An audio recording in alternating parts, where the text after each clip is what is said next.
Everybody is asleep. You all fell asleep in front of that scenery. Well, Galdir did. I don't know if anybody else did. They did. Yeah. They did. But Galdir comes to after 15 minutes. No, he won't. No. Well, I had a reason for everyone that. Everyone has fallen into his slumber. Something took you out of the surface world, out of that contemplation, out of the view of these elves tended to those trees, collecting resin. You had a glimpse here and there at a constant the churn of people coming and going to Círdan, the soul of the city, endlessly asking for advices, directives, orders, coming and going.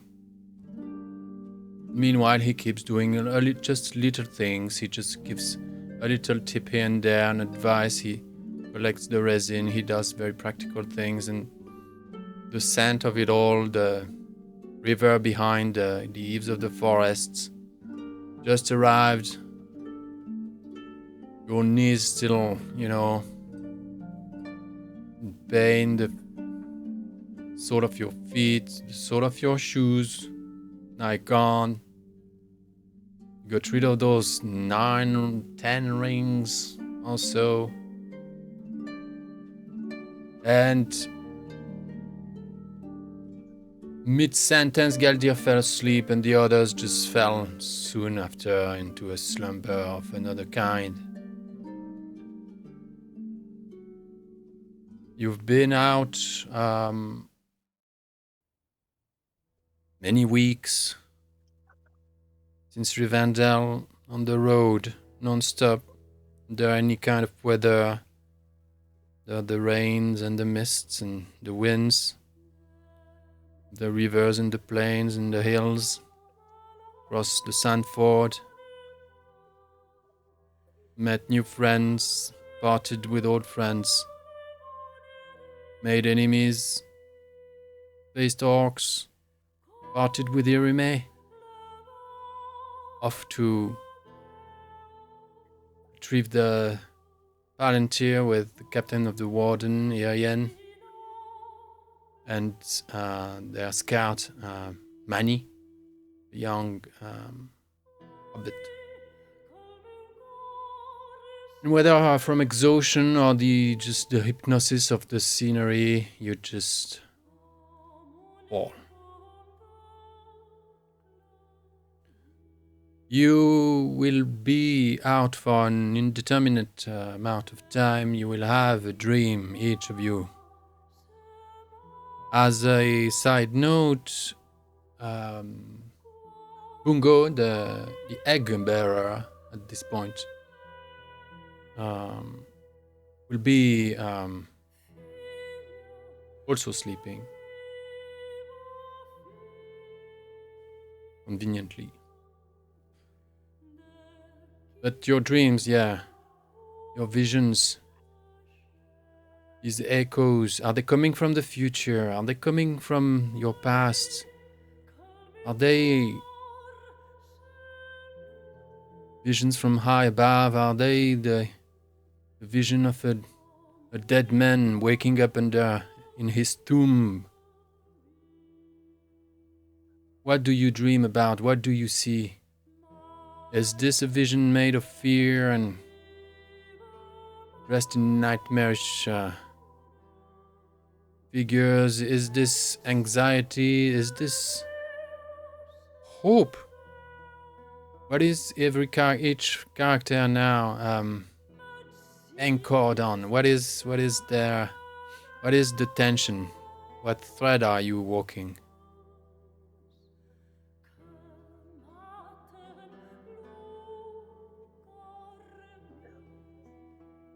I think it would be hope.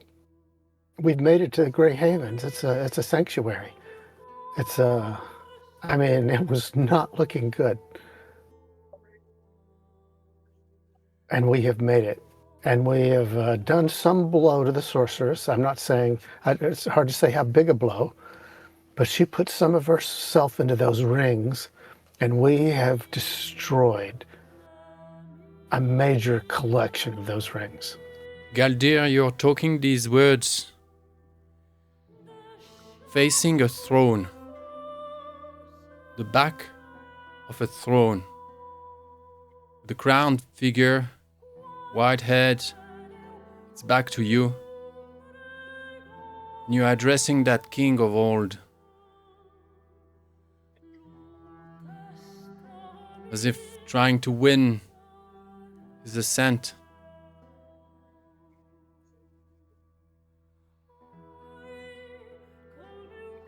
You feel the king tired, disillusioned, warned.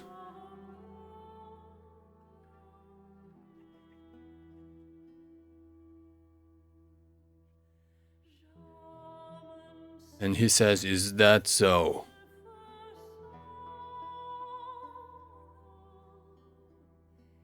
Is the king a man or an elf or some other figure? What do you think? Maybe an old If he elven looks king? old? Yeah. You see his grey hair rustling below the crown, on the side of the throne.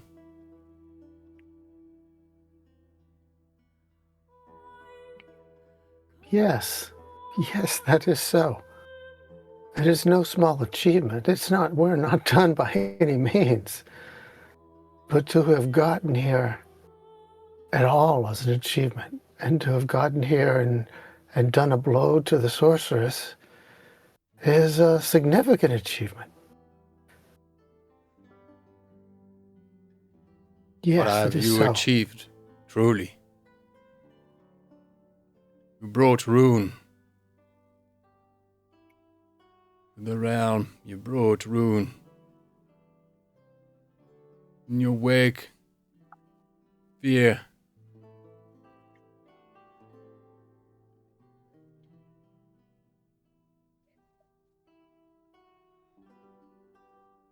No, You think your we are not future is rich. responsible for the ruin. The ruin was caused by the sorceress and in some cases by the dragon.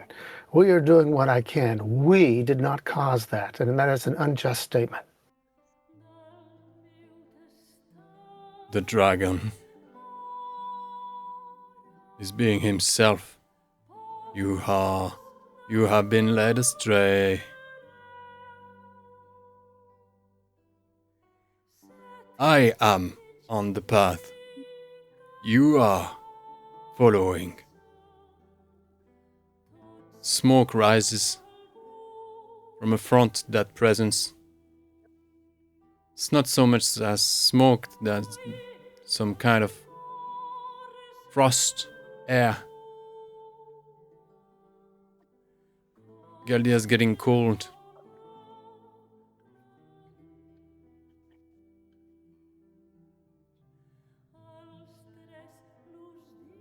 Frozen airs coming from the breath of the king. Its ground turning into horns.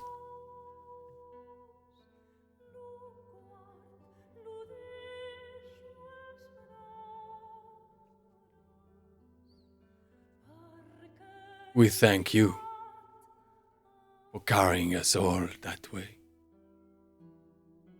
We've never been any closer. Oh, so close we are. Thanks to you. Ignorant boon.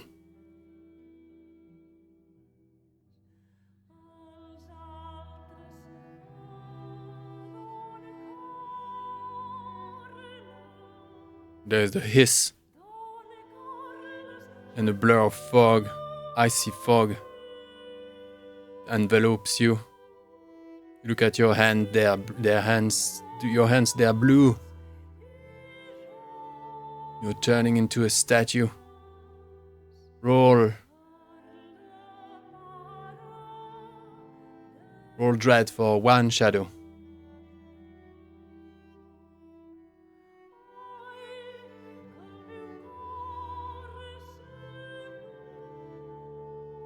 If you succeed, you can wake up with a vision of hope that will thaw that fright.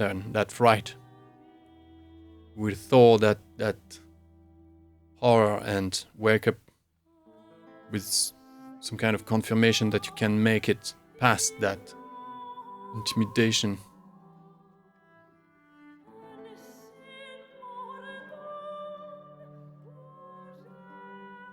Let's see what my hope is right now.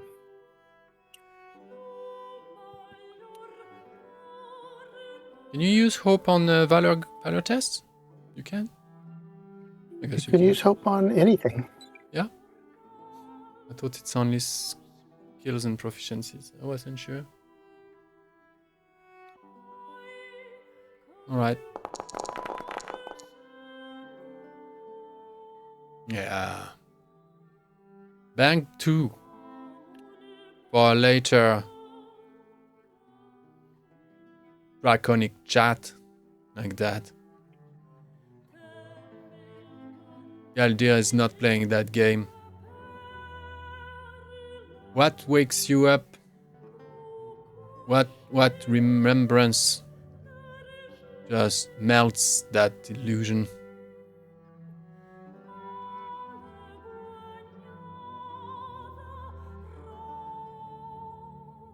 Your hands are blue, you're being frozen, you're being suggested that you've been led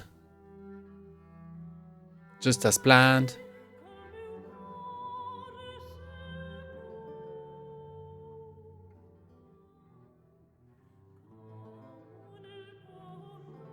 What is it that... We can all only do what we can do. It's, we can all only do what we can do, and I'm here to spoken with one of the wisest of elves, and I'm here to speak with another.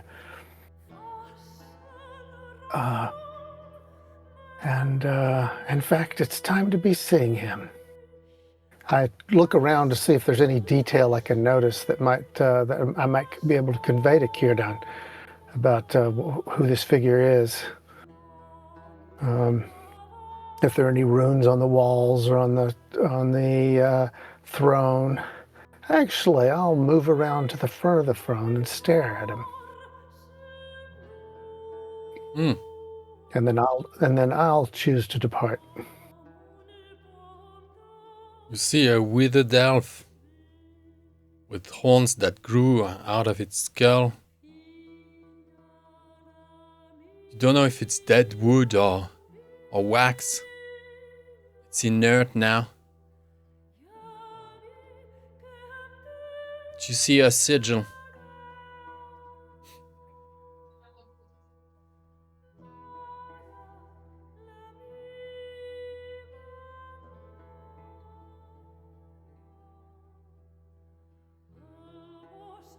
You see the sigil of a swan ship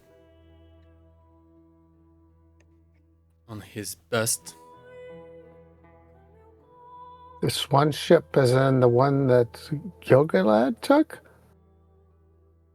A swan ship as in the traditional Lindon ships. I mean the... Elven grey ships. I didn't mean Gilgalad, I meant Arendelle. It was the first swan ship, maybe. Yeah, one just like that. Just like the Vingilot. And warmth comes back to you as you sort of face that vision. You turn your back, that warmth comes from your back, you turn around and you see a hearth lit with a nice and kindly fire.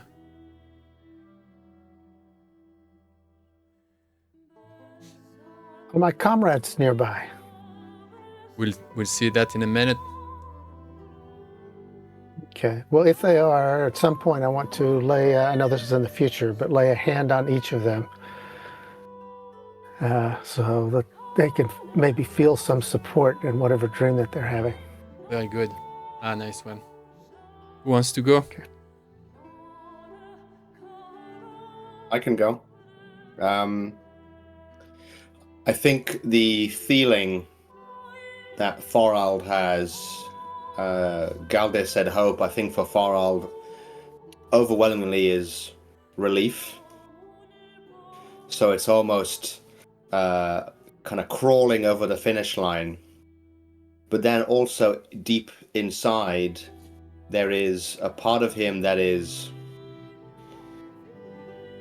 do I want to say angry? But the scene is that Bungo is the one carrying the egg into the Grey Havens, not Thorald. It should have been Thorald, and Thorald is now... Is he jealous? Envious? Will Bungo get the plaudits when it should be Thorald? So there is relief, but maybe simmering there is... Maybe stemming from failure so close to the finish line, or as he sees it, failure, that there is an anger, a jealousy, that Bungo is the one carrying it into the harbor and delivering it to the hands of Círdan. That's the conflict within Thorald's heart at the moment. The Path of Power, right? Yes. The title, yeah. There is that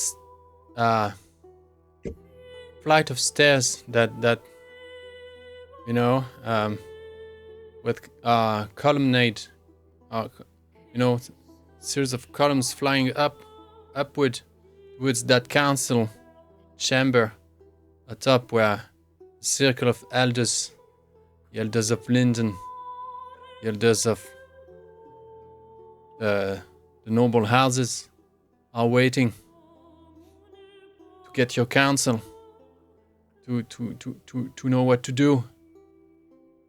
The world is lost. Without your effort, it would be doomed already. You all made it. The High Council is waiting atop those stairs. Straight flight. Straight up. Goes up and up and up and up. Bungo is first. He has the egg in both arms. He scrambles up faster than you. You're tired, you carried the egg all the way, and he took it a couple days ago. He's fresh, and you feel old. You paid the price and he didn't, and he's going to get the reward.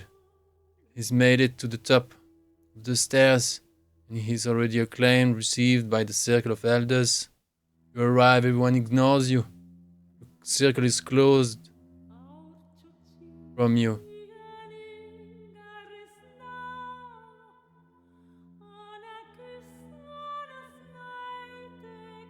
Azagal and Galdir are behind. They arrive, stern, focused. They don't pay attention to you. They're invited in the circle. Everyone ignores you continually.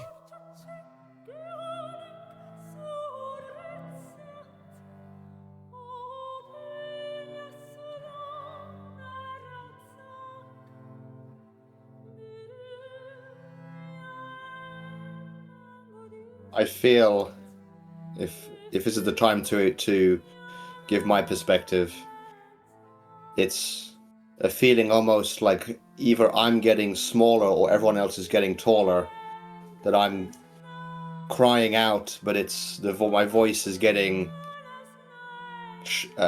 quieter and quieter, or they're getting louder and louder, and then it comes to a point where there is an eruption, like an anger, almost like a dragon roar or something of like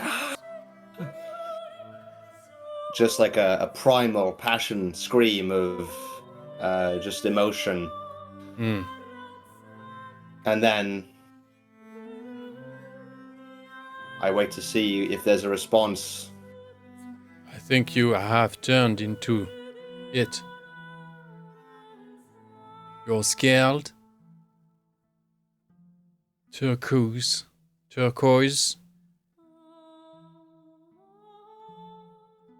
Iridescent.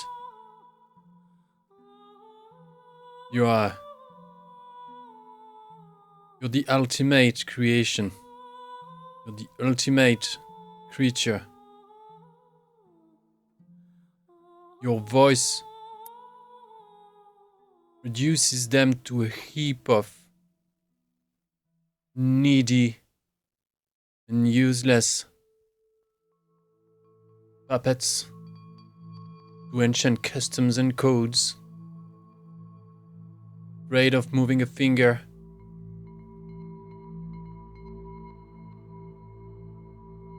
And they all brandish the egg towards you,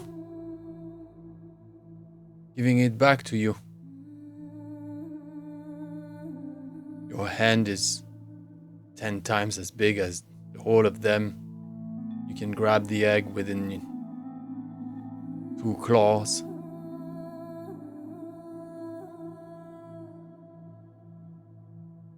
I want to crush the egg.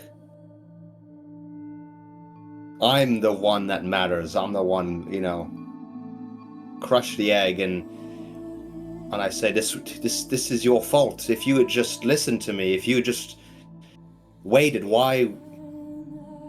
This is your fault. This is your fault. And then there's almost maybe a feeling of, I will destroy you.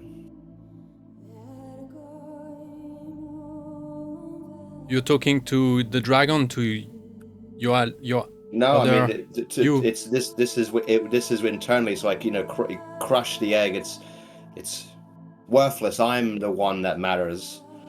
I have the power now, and it's kind of say maybe out loud to them. Yes, this is your fault. To the council, this is your fault. As you shout that them, your cry is a burst of ice. Everything just is shocked into some kind of like icy explosion. Everyone just becomes like just paralyzed and just frozen on the spot. And there's this jutting tower of ice shooting up.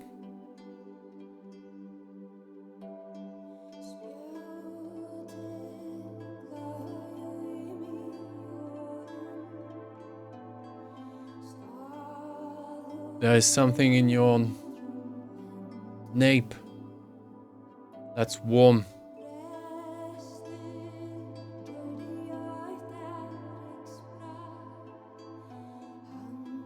You feel you're thawing.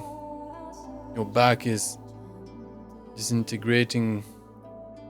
Half of you has become water. Turn back to face that warmth. The first thing you see when you open your eyes after having rolled a 1 dread shadow test.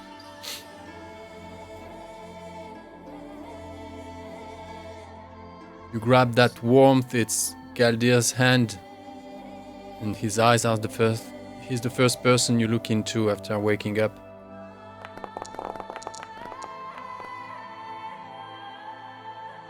Alright, you're good. The corner of your eyes, there is this hearth on fire. And the smile of Galdir. And behind him is Azaghal, just about to wake up from where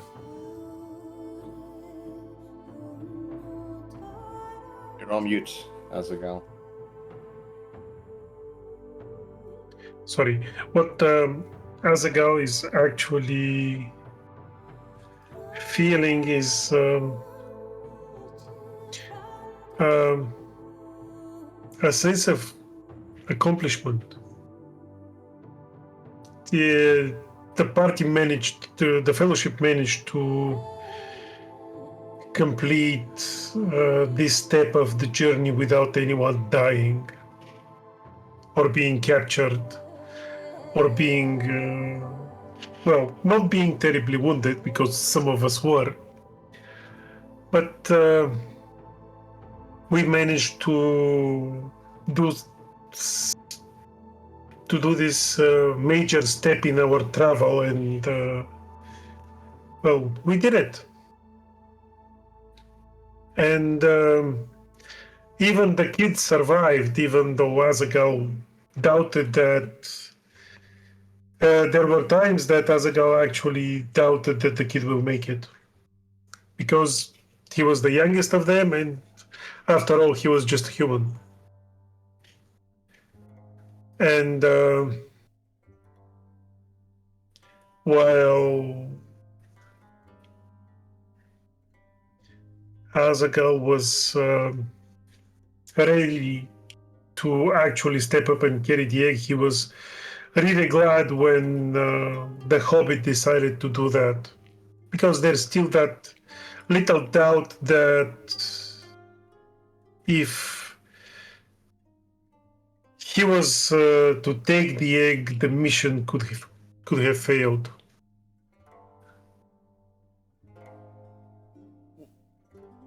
Because of what weakness?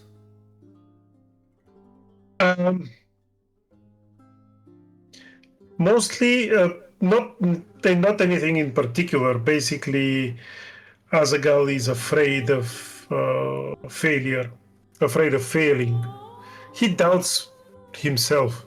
He doubts that he would be able to carry the load.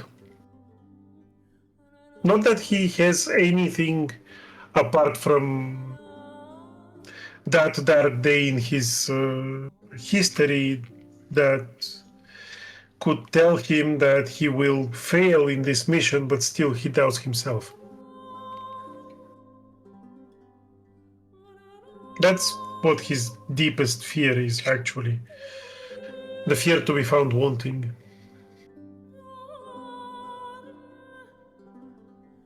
You're alone in the middle of great expanse of bogs, high moors,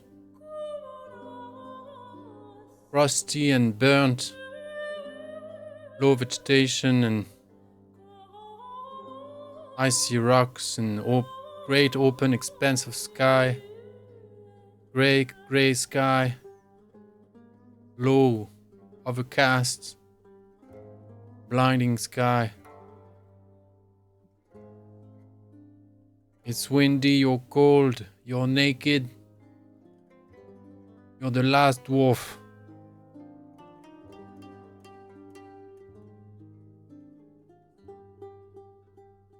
You're barefoot in this spongy world, going from rock to rock. You're not cold. Everywhere you walk, ice form around your footing. You breathe. It's a fog of ice.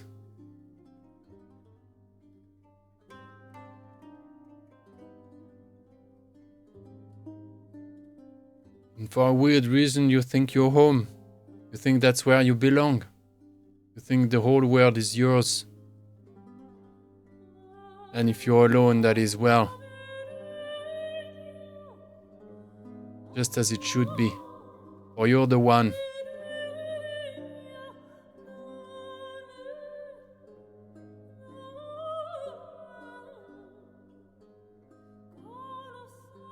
Or the only thing you failed is others' expectations. You've made it to your true self. Your heart is as cold as it is.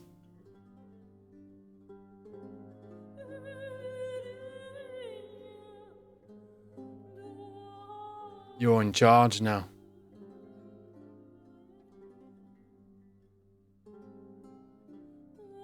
All around. This world you heard only about in tales. The world of exiled. The withered heath.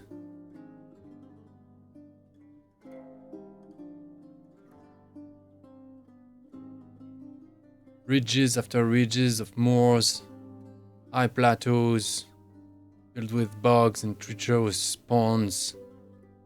This is your domain. No one expects you to be a successful petit dwarf.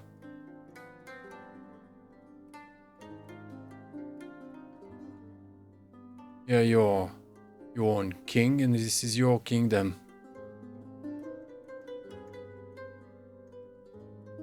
And without you, you wouldn't be here. You're the one who carried it all the way.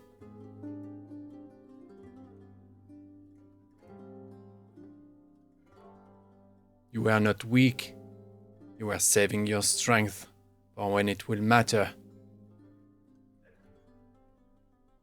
You are wise, wiser, wisest.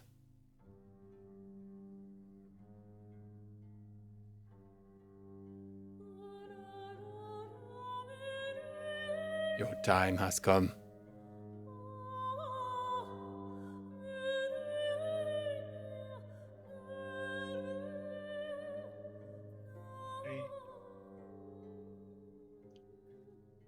Look around at the bogs, and first of all, I look for the others because I have a duty, and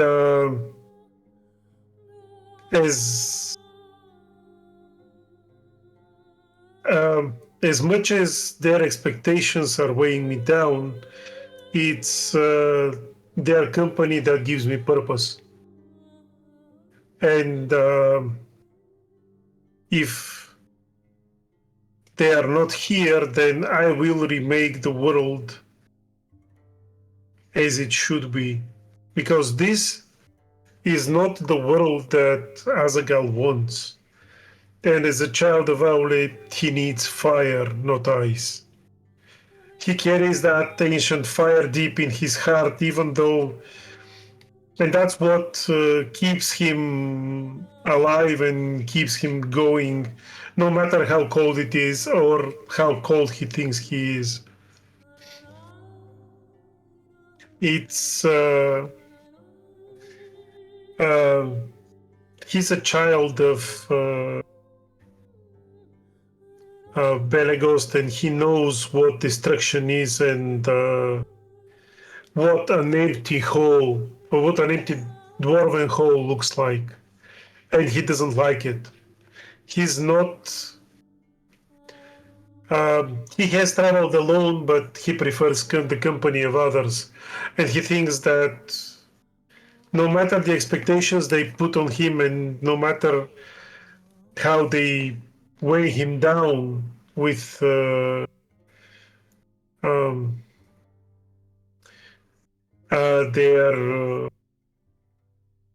presence, he still needs them. So Azaghal looks around for a way out, for a way to remake the world as it should be.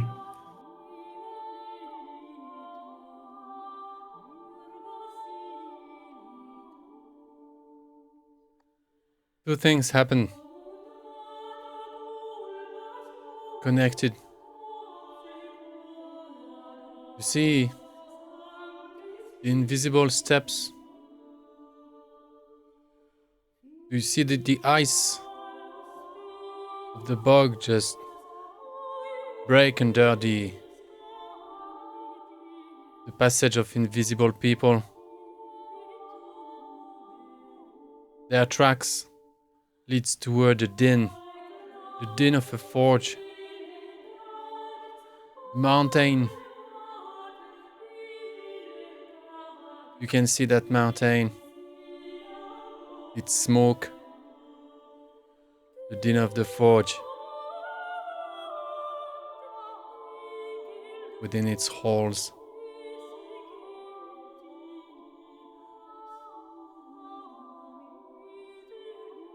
And you follow those tracks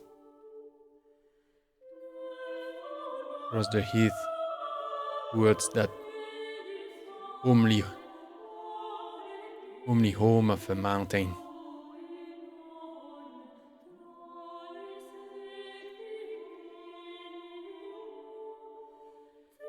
And it's warmer and warmer.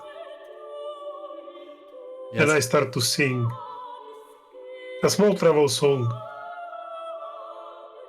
A song that includes the names of my friends and the adventures we have had. Just to, to keep me company along the road. And I try to actually make it match the din of the forge that I'm hearing. The strikes of the hammers upon the anvils, but yeah, and I'm using that to rhythm my song. The tracks that are forming from these invisible presences walking towards that mountain are multiplying. There's a host of you, people of all ages, of all times, walking toward the mountain. You can hear their voice echoing in your heart, in your head, your song.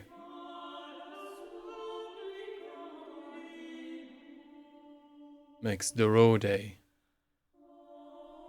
warm journey. When you wake up, you see Galdir turning his head, holding Thorald's neck, looking at you. There is a fire burning in the hearth, a big chimney. You all three are within. It could be. We could say it's a large room, but it feels just right. It doesn't. The ceilings are quite high, but you don't feel lost here. There are some columns and carvings on them. They're soft. The patterns and motifs are pleasing, comforting, natural. There are shelves with many books. House chests.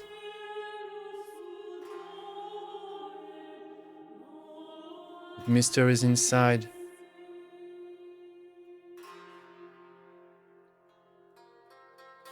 Few more stools and chairs, footstools, and 2 pairs of boots, and two presents. 2 presences standing near the fire, their back to you. One with long white hair, blue-gray garments, very utilitarian. Utility belt, worn boots.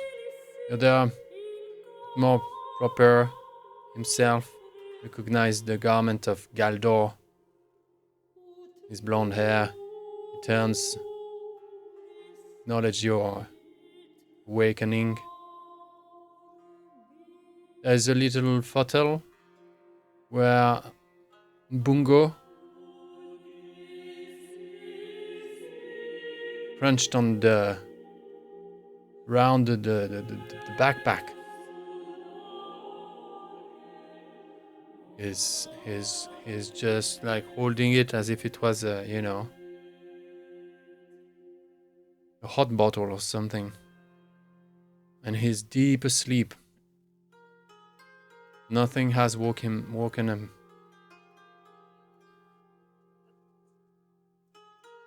Thanks God.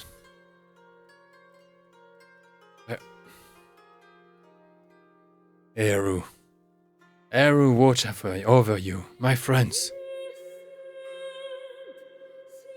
Galdor is facing you now. Círdan slowly turns around. Said Galdir, my apologies. You were speaking, and I fell asleep. I mean, no discourtesy. It has been a long journey, my friend. He looks at Círdan. Oh, I guess I'm doing. I'm having that effect on more than one. Then Círdan just. Well, I was going to mention your voice has a rather soporific effect, but I was trying to be courteous.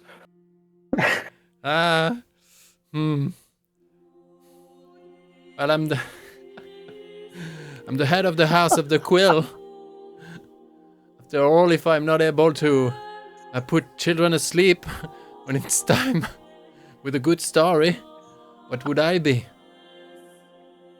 I lead the guild of the poets and writers and musicians, all the artists, all the bunch, wardens of the soul of Lindon. Yeah, tough job. But Círdan helps me see a bit more of the world in flesh, as I might otherwise do. I'm just lost in my imagination all the time. Thanks to Círdan, I can actually see stuff. But we see, I'm already just. You're okay. You're good. You're fine, Galdor. He puts a frank, honest hand, around his shoulders. I clap him back. Yeah. Well, I'm glad you're here to show me the elf that I'm supposed to be.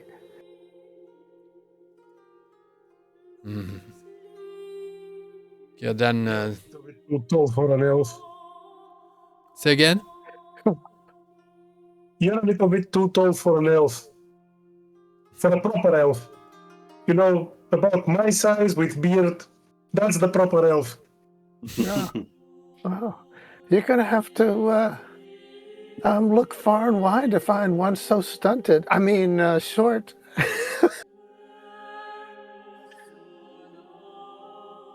See?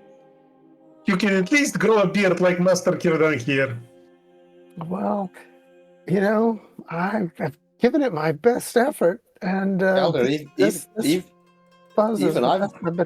I've grown a beard in comparison to you. Well, it's just like a little. Is this a little like mustache here, and like a little, a pitiful 18-year-old's attempt at a beard. Someone once, a maiden I was familiar with said it would be just peachy if I could grow a beard, and peach fuzz is about all I've been able to manage. You even make Círdan smile and chuckle.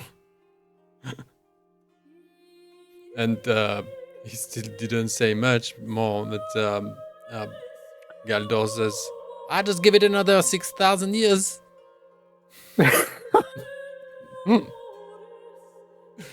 Oh my. My Lord Círdan, I have an apology to make.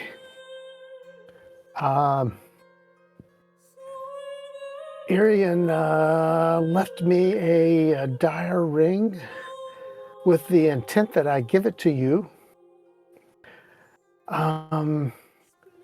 My own judgment, I know I should have asked you, but I thought time might be of the essence. And my experience with this ring is that it corrupts people and seems to give a sorceress insight into their thoughts.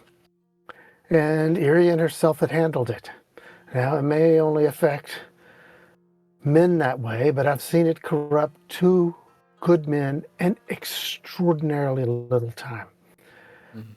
And so I took it on myself to destroy that along with the other rings we had as soon as I got here, because I thought if they were approaching her stronghold and they could reach, she could read Irien's thoughts, that might prove just an utter disaster. You did Anyway, well. my apologies if I have done wrong, but I Yeah. thank you. You're most gracious. I hope Irien will also forgive me. Surely she will. Once she's back, the Palantír and Irime, everything will be fine. Once we got rid of that sorceress, and they come back with her head, everything will be fine. You did well. Do they need help? I could go and try to help them. So far we have received no news from them since they left.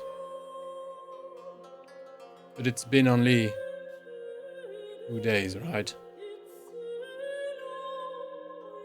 We marched through we did a hard march through the night to get here to dispose of these rings as soon as possible. It's only been a day, unless we've been out for a while.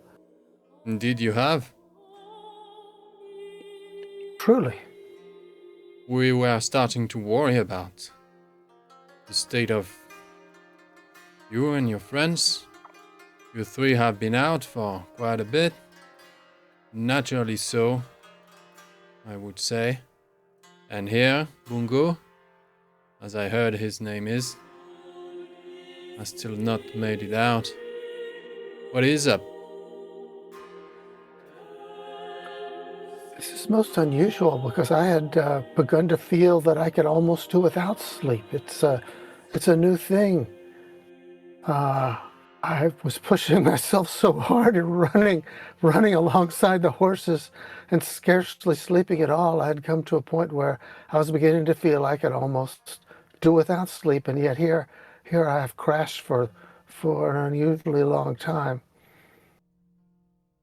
The journey didn't start off so hard. But once we got into the Shire lands, or past into the Sandford, then it became a race to get here before any more damage could be done. Galder isn't lying, he ran the whole way. A race against what? Well, against 2 things. At first, a friendly had touched one of these rings, and in spite of our advising him not to, and we could tell he was fighting off the corruption. We were in a race to get to a place where we could destroy the ring before it consumed him. And then there was a battle there, and after that, shortly thereafter, we ran into evidence that the sorceress had attacked and killed most of a group of traveling folk who were not altogether blameless. And we knew that she intended to go to the White Towers. We could only think that the reason she would go would be to take a Palantír. So we all force marched, and by luck we came upon 2 horses. They are some of the finest beasts. They had been mistreated, but they are true of heart. And they helped us complete the journey. We were dismayed when, in spite of our best efforts, they were still a day ahead of us. I think she may have been reading our thoughts and using the very shortcuts that we had intended to use to get ahead of her. I mean, maybe she knew them for herself. I can't say for certain. You are talking Anyway, while your gaze lands on the fire in the hearth. The flames, the dance. You three are involuntarily just watching those flames. It's been so long when you've not seen just a secured fire within a hearth. So lovely. The fire that just, the heat that emanates from that.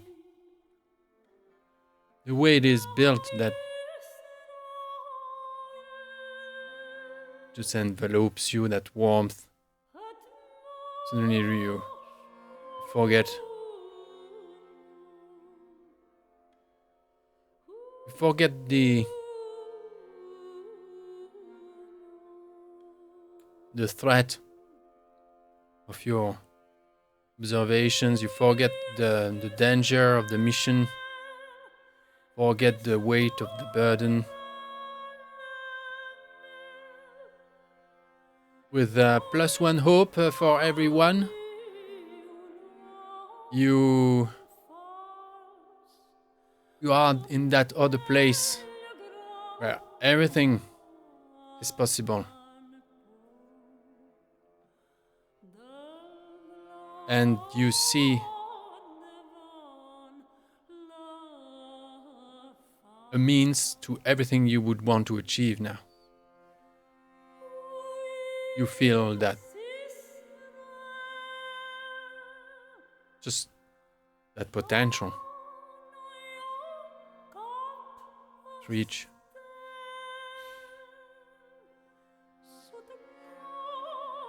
You all have done well and did your best, and we thank you for it. Elrond wasn't mistaken in trusting you with that mission. And we trust Lore Master's visions and choices and decisions. He too did well by sending you here. And rest assured that just as he says that, it's like you just stumble. He just steps once back. There's just a little bit of the sole of his boot just clanged on the ground, and that wooden floor, wooden panel. And he holds his head, looks back at the fire, and just realizes again, as if he was coming to his senses.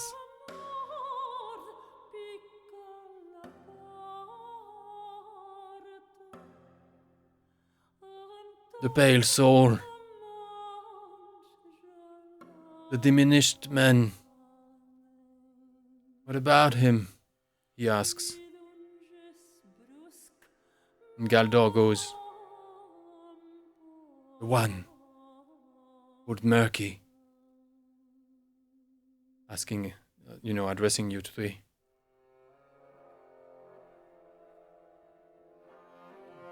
What happened to him? Where is he? He's,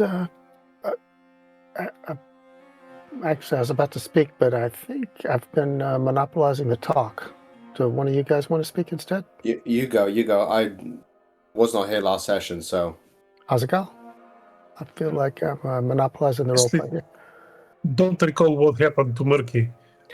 Well, The last time I was not here when it happened, but as far as I know, the last time I saw him, he was fighting and fled with The hand? with the hand. The last in that time you case, I saw need to be the Murky, one that talks more. We'll try to equal it out in the Just long later. run. But I can do the recap. That's okay. Yeah. I had forgotten you weren't here. Well, Murky, I'm going to give you the long version. A group of Dunedain attacked the fortress at the not Gladden Fields. What's it called? Gladden Fields are in the angle? The angle? the Angle. What's that ford? The ford has a name. It's called. Sarnford. Yeah. Sorry, Ah, I had a senior moment. Yeah. I'm assuming I can't. Yeah, Sarnford and did damage to her. It was a brave thing, and he's a noble man. He cut off her hand, and on her hand were several rings. We did not realize this until a few days later. Murky somehow grabbed the ring before we showed up on the scene. The man attacked us. We disarmed him. We thought he'd come to his senses, and I'm afraid I had the misjudgment of letting him have his sword again. He attacked us again, and it led to his failing, but I think he had accidentally touched one of those rings. In that brief a time, this noble man was corrupted. It's truly sad. He was the only survivor that we know of a group of Dunedain, and now there are none. His sword we loaned to Irime. Well, I loaned to Irime. I know it belongs to his people, but since it could clearly hurt the sorceress, I didn't wish her to go without it. But Murky, when he grabbed the hand, clearly touched one of the rings, and it wasn't until we were, halfway through the Shire, maybe a little further, when we noticed the hand with the rings, and just by one of those fated leaps that the gods help you with, I was able to knock it out of his hands and also knock the ring he had out of his hand. So here he was under the influence of the sorcerers during this time, and he was saying things that were out of line. Well, as far as we know, it's possible he was speaking his own thoughts. As But, you he kept saying continue, he was, you continue that recap. You did brilliant. Thank you. The way, like, he's more than 7,000 years old, right? Or he's about 7,000 years old. The way when he was near the Thindolvorn trees, and when they were collecting the resin, and everyone was just queuing to ask for a tip, an advice, an order, report something. The way he responded, he interacts, is out of this, out of time. Yeah. Now he's walking the room, listening to you, grabbing a bottle of liquor, amber liquid inside, pouring a drink, 5 glasses, listening to you, nodding,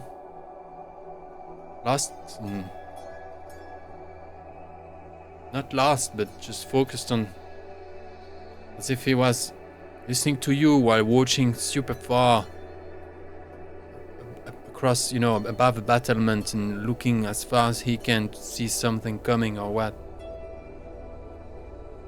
Or trying to listen at the same time to something faint while taking part in the conversation. He distributes the drinks. And Galdor just raises an eyebrow. And, May I ask a really important question when you have a minute? the pale soul, the diminished man, will betray you if it is not done already. But fear not, for he will do it to shield you from a threat greater than himself.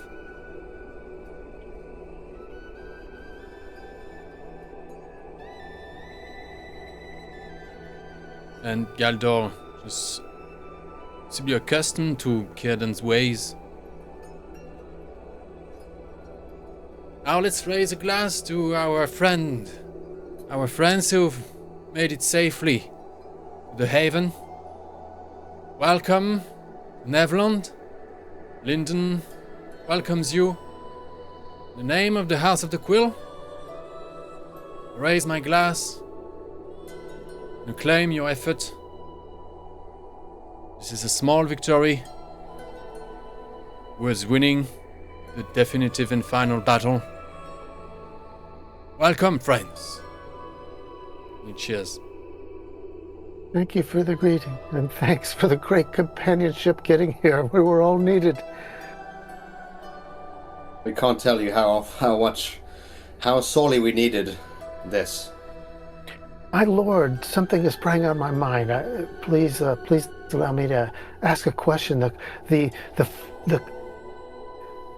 folks we brought, the captives, have they recovered their senses since the rings have been destroyed?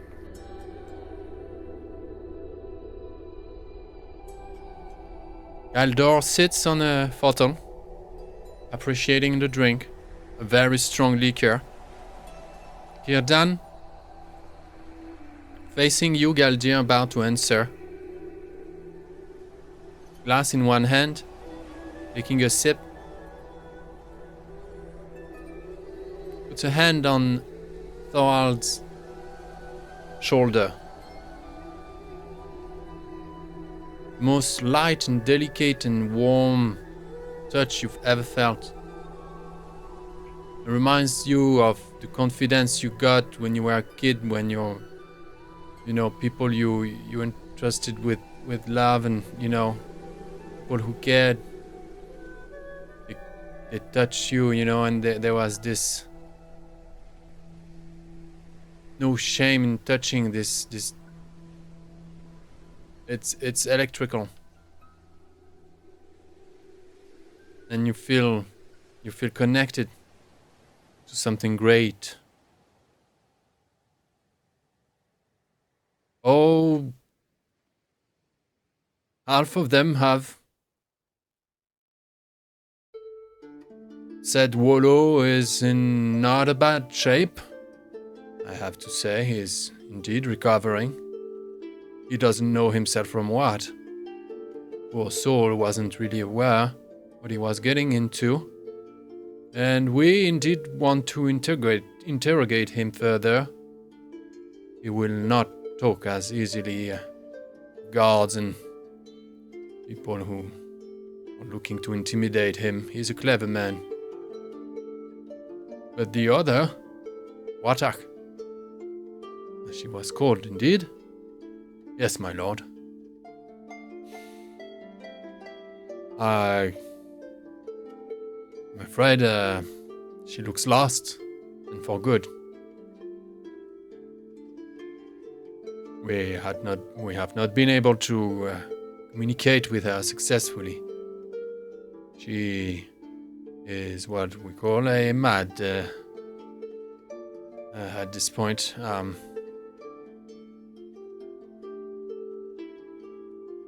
Well, I see. Lady Galdwin, if you meet her, bless you.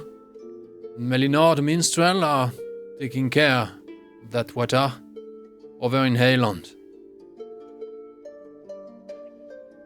I know that they try to wake her up every morning.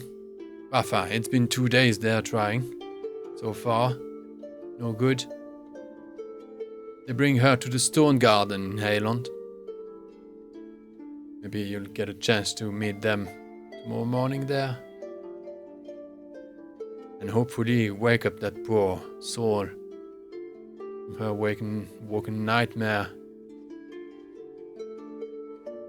He seems to have not recovered. The reason I'm asking, yeah, is we had hoped that if the rings, the hobbits were clearly, well, we never met the hobbits. But there's the a big hobbits, bang on the door. Told, Open the door!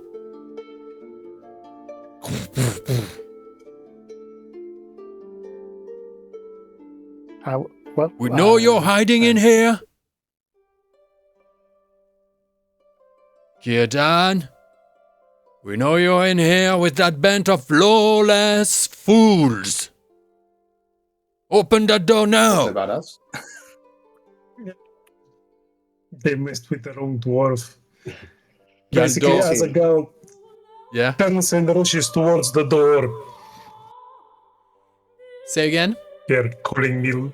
Azaghal is rushing towards the door, murmuring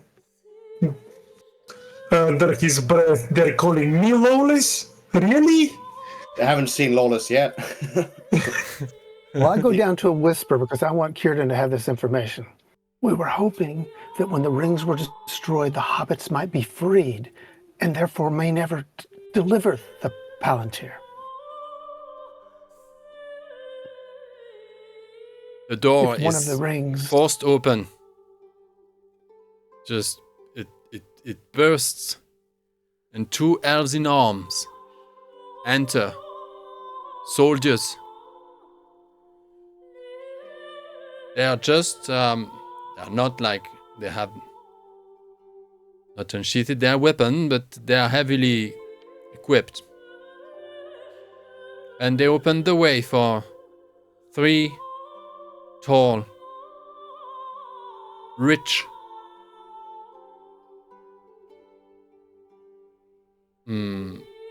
respectable elves. You can see it. The jewelry, the attire, the shoes, the Pompous coils, elves. the gloves. Three of them.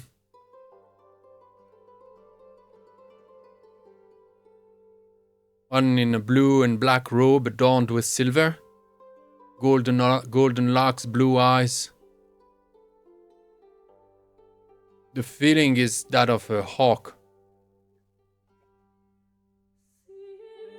The other one in some kind of practical robe, but of a substance unbelievable. Long grey blue hair, tall, dry. And the other one you recognize. Long grey hair, very old. With his eyes squinting, can barely see. The leader of the House of the Anvil, Gaethel, the Master Smith.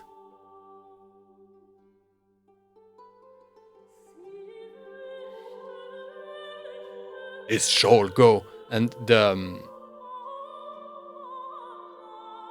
one with the practical robe, the tall and dry one. And he has an insignia on his chest. Galdir, you recognize that insignia is the heraldry of the House of the Swan Ship.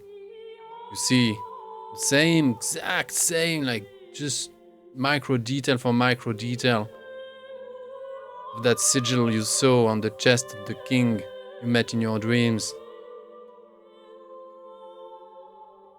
That tall elf in this long grey blue hair, tall, dry, says, "This shall go to the council at once. Círdan, you have pushed too far this time. Nameless is already in disarray. Look around, and your drinking, my lord, has become a nuisance to the security of all Lindon. Gil-galad will not give you the keys of the realm. Did not give you the keys of the realm, the councils. The council holds authority, and Aragar here." And he shows the other one with the golden locks and the blue and black robe adorned with silver. "Aragar stands as its head, the head of the council. Now hand over these individuals who shall be judged according to custom now."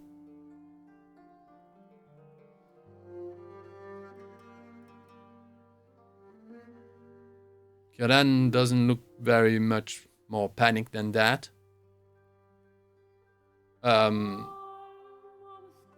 Galdor is just like diminished. He We will come delicately gladly. puts aside the drink. We just woke up. We were in an enchanted slumber. Precisely. We literally. You were not yourself, as you are a danger to the realm. Seize them now!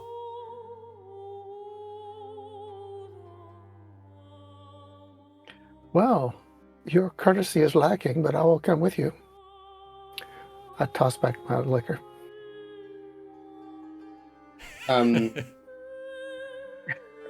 Guys, question out of character.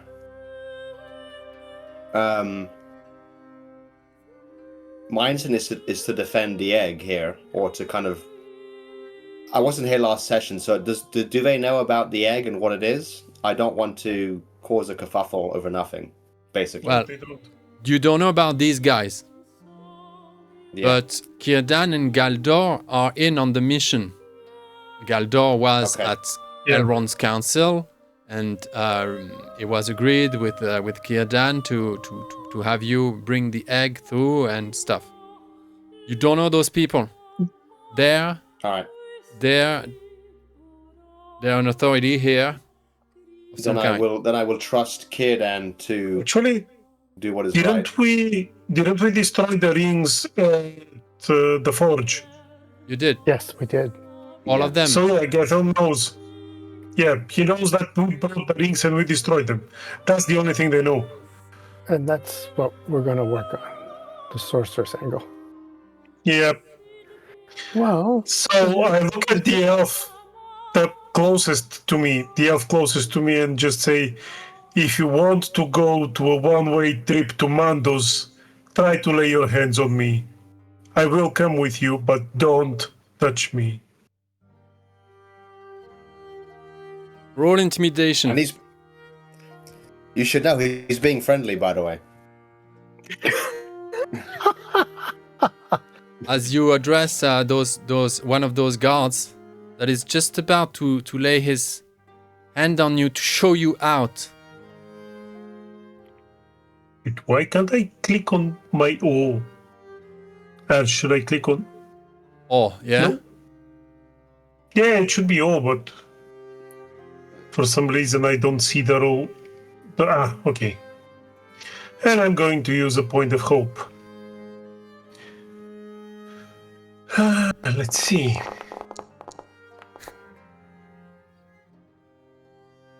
Okay. You gotta be kidding. You should shut your... And then you turn your, you cross eyes, and he's like, "Sure, my lord. Please, will you accompany us? We will show you the way. Your quarters are in Halon from now on." Lord Círdan, they bow. Those are just the two henchmen, yeah, the two guards.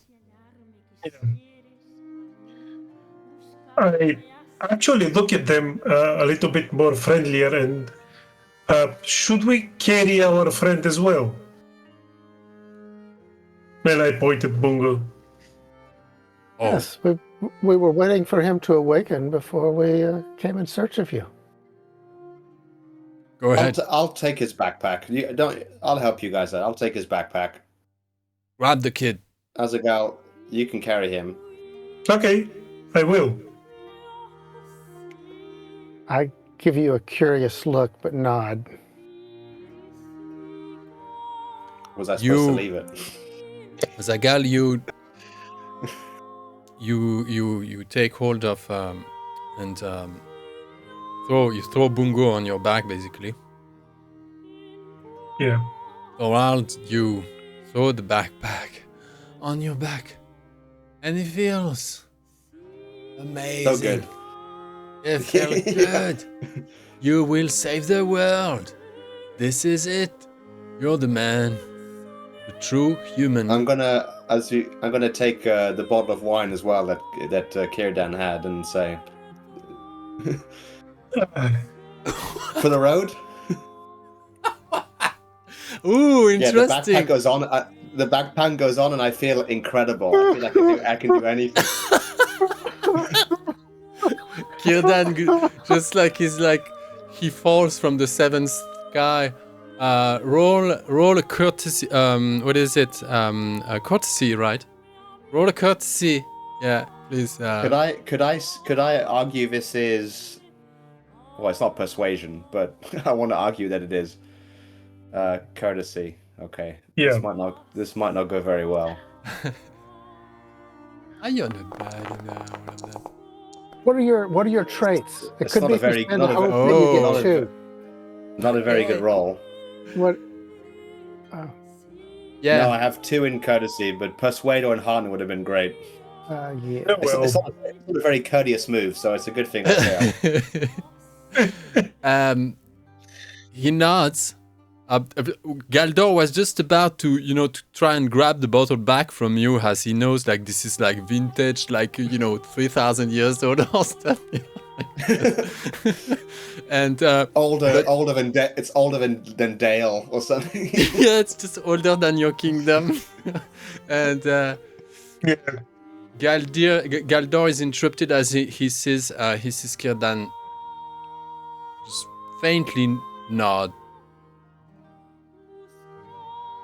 And Galdor is like confused, and he just throw it away. He just doesn't want to make attract the attention of the 3 nobles that have already pointed that there was a drinking issue, with Círdan.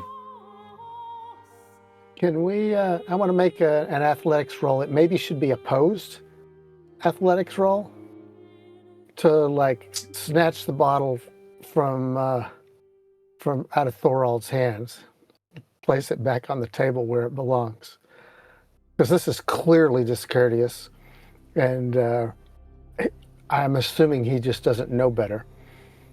All right, go ahead, but I'll ask not an athletics. I want a stealth. It's not. I want a it's stealth not here opposed. because the 3 nobles are Okay. are reading. I'm gonna roll it straight up.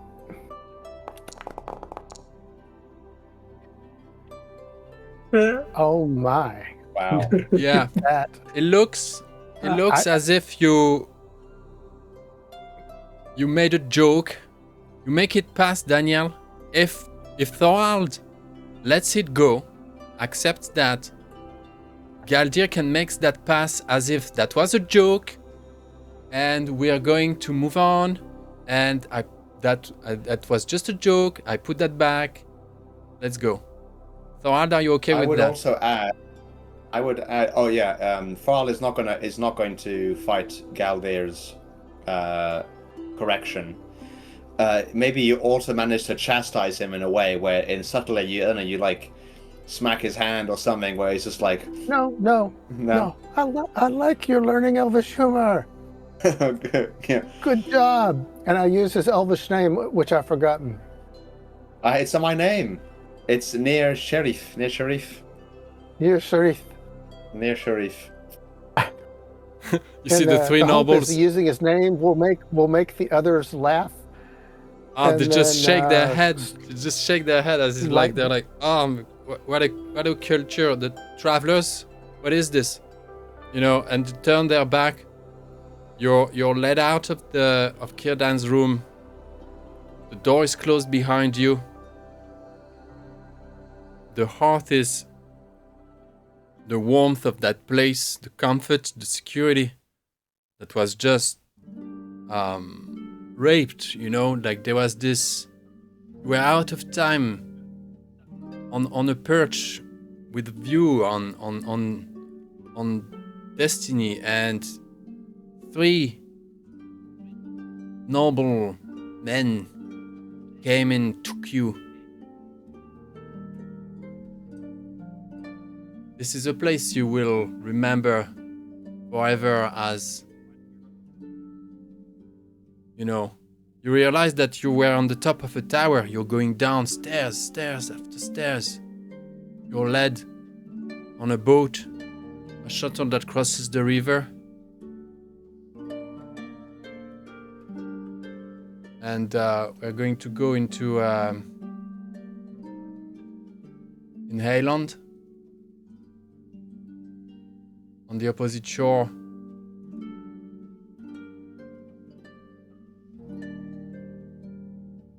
And there is Hayland. I think there's both cities, right? There are two cities in one. Both cities are built around a fort centered on atop a hill, right? Classical Middle Age pyramidal cities. This one is a lot more like intense than Nameless. As you approach that, it's night out there. You see plenty of lights rushing up. But it's weird because all those lights, as you enter this little port and you're led through the streets, you don't see much life in there. And you see a few elves that just turn on the lights. And it's their job to keep the lights on. There is some kind of quiet. You go across the streets towards that citadel. And you've just crossed a couple groups, people grouped here and there, quiet. You climb that road, enter the citadel, passing those massive doors. Everything is just dark blues and grays. The shapes are elongated, they flit up toward the sky disproportionately. Humongous fortress. There's just so calm, it's so... Everything feels so spacey. And like in a dream, passing doors, walking corridors, walking downstairs, you're thrown into a jail. With Bungo and the egg. And we'll take a break here. Okay. Then we'll jailbreak. Sorry, couldn't resist. Now we're playing Blades in the Dark. Let's switch mode. And the Mirkwood DeLorean. I've been to Elronsvale, but I must say your courtesy tops them all, you slimy dogs. Addy, I've been waiting so long for the courtroom drama season of this campaign. There you go. I'm sorry. It's too nice. Great, we can run we need a lawyer, so I'll be the lawyer. With my great courtesy. I understand Elvish laws, no problem. Okay, so 5 minutes break? Yeah, see you in 5. Okay. Sounds good. That was my attempt at Perry Mason music, sorry. See you shortly. See you. Oh, sorry guys, I realize I should have left the bag behind, but here we are. Yeah, so you're in that cell. I'm sure Círdan's like, what the fuck? This guy is an idiot. Which Well, if Bungo doesn't come around, maybe we'll leave it with him. Yeah. You have your equipment, everything is possibly they left you as is because they still closed the door behind. I respect some kind of like, I don't know, they won't imagine that you could get away, so you have your gear. Well, to the guards, I make sure and say, I don't hold you responsible. You all are just doing your duty. but your masters are gravely discourteous. You're talking to the door? Well, as I was being shoved in. Yeah, no, I was kidding. yeah. You're practicing your speech at trial. Okay, good. Yeah. Yeah, the nod. Sure.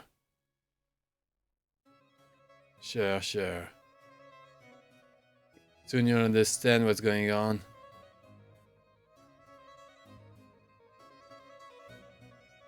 He closes the door behind.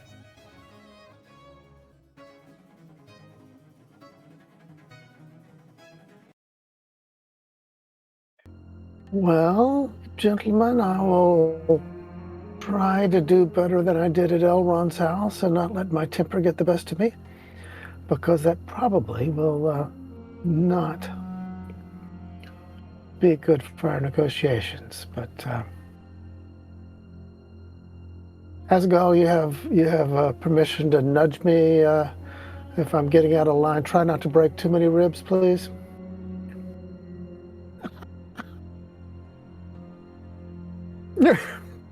Trying that. Well, what I'm not going to do is break any of your ribs. Hey, you know, I was referring to my own, actually. You know what? There is one good thing. At least there's good company in this cell. Yeah. And the only We could have had good wine in this cell as well, but all the company is good, but I'm not. And we're also blessed that we won't have to listen to the genealogy of hobbits for at least a little while.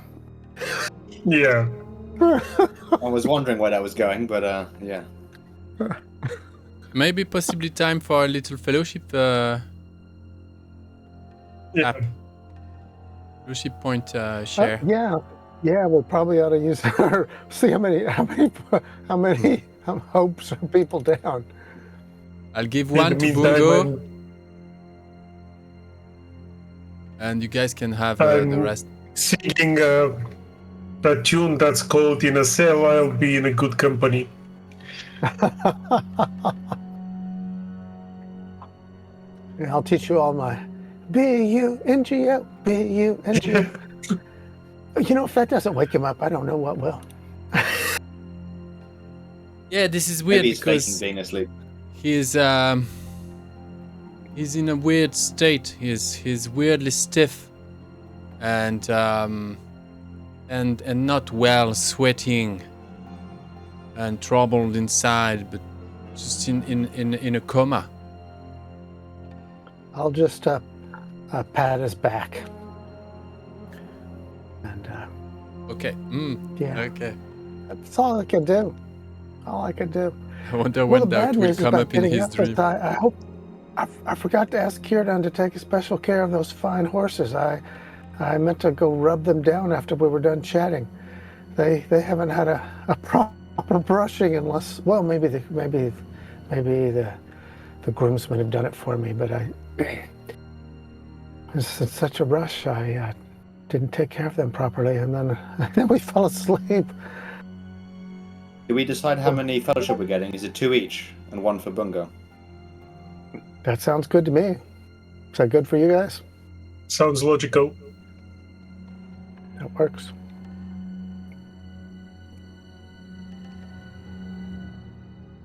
Addy, are you able to update Bungo's, or do we have Yeah. to use one for one of us? Oh, cool.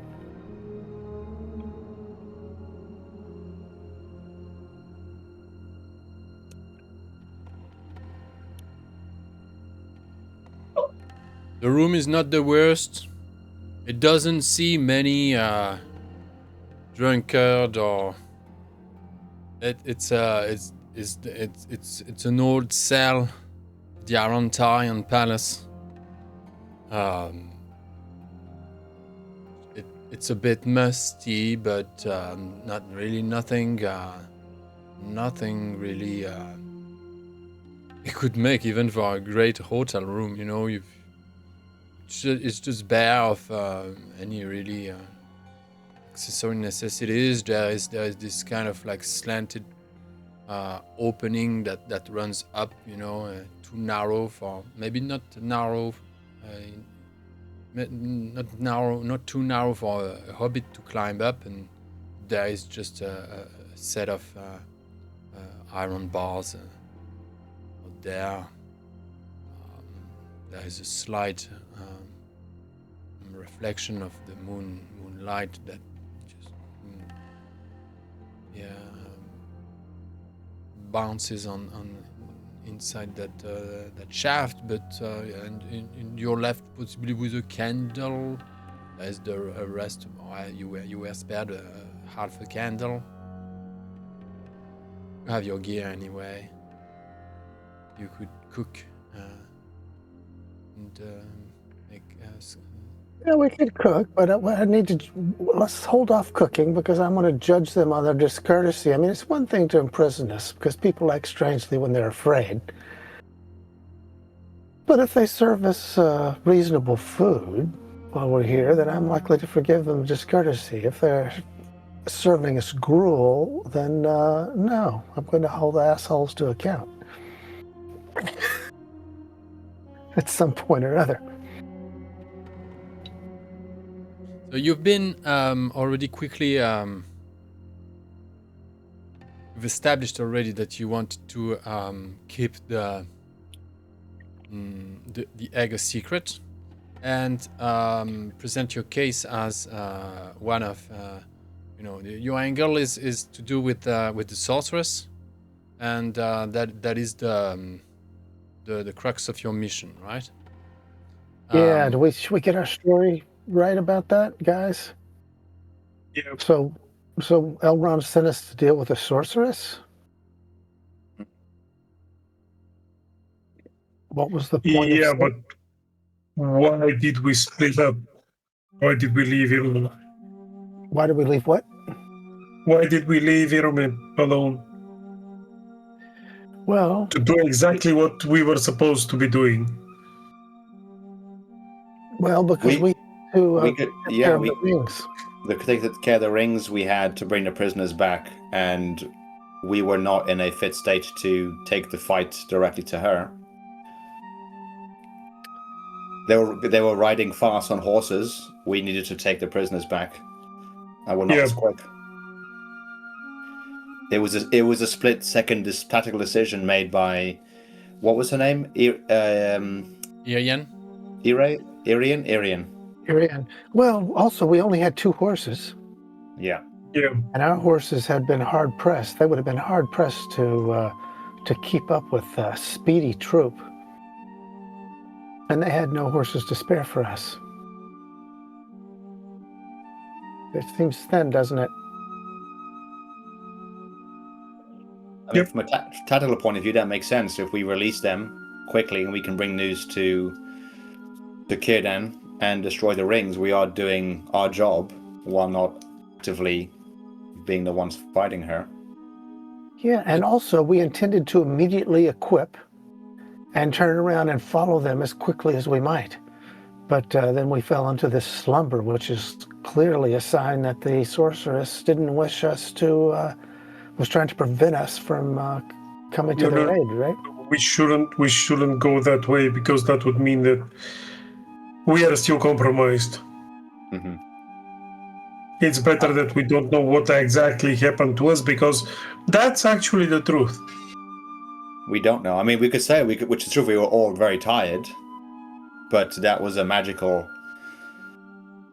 We don't know how we all fell asleep at the same time. We don't even know if we all fell asleep at the same time. We all woke up at the same time. It was clearly a magical thing of some sort or other, because I've been needing, oddly enough, with all this wearying, running, less and less sleep than I've ever needed before in my life. It's quite a puzzling thing, actually. It's been barely 45 minutes. The door's open already. Your guards are there. Will please follow us. Of course. We do? Yeah. So much for having hospitality. I look at Galdier. Yeah, I'm gonna be like, I think Rivendell was nicer than here. Rivendell Except was you. definitely nicer than here, I say in a louder voice. Kind of smirks. And Lorien is like paradise on earth. And even Mirkwood, yeah, so far this is in last place. He steps I in don't know. the I cell. haven't been in that prison. He just I think scans the room.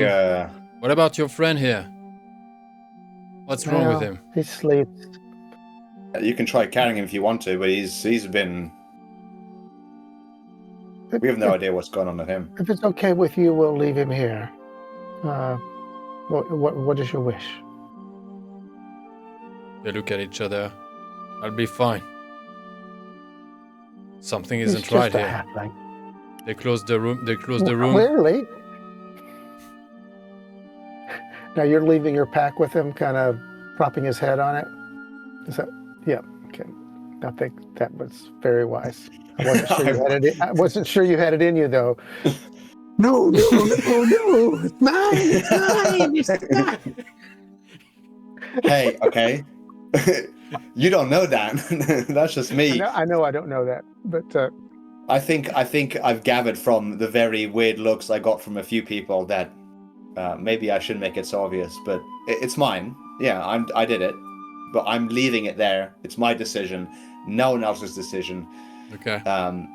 How dare you say otherwise? Awesome. We move up a series of stair, corridors, halls, more stairs, wider halls, vaulted passages, ornated rooms and doors, and you begin to get a sense of this is the palace biggest you've ever been in. This is nothing like this is not a castle. This is not a fortress. This is not a citadel. This is beyond the ages. This thing right in the corner, like next door to the Shire. Everything is so sound in there. Proportions the way the sound travels. The number of steps you make between each room, changing environment, tapestries, the friezes, the carvings, the sculptures, the paintings, the hangings. Treasures after treasures line up. Now you've arrived in the throne room. It's not overly big, but put in a way with such proportions that gives a sense of something celestial going on here. The throne, forlorn, sitting at 1/3 of the room, empty, generations. An assembly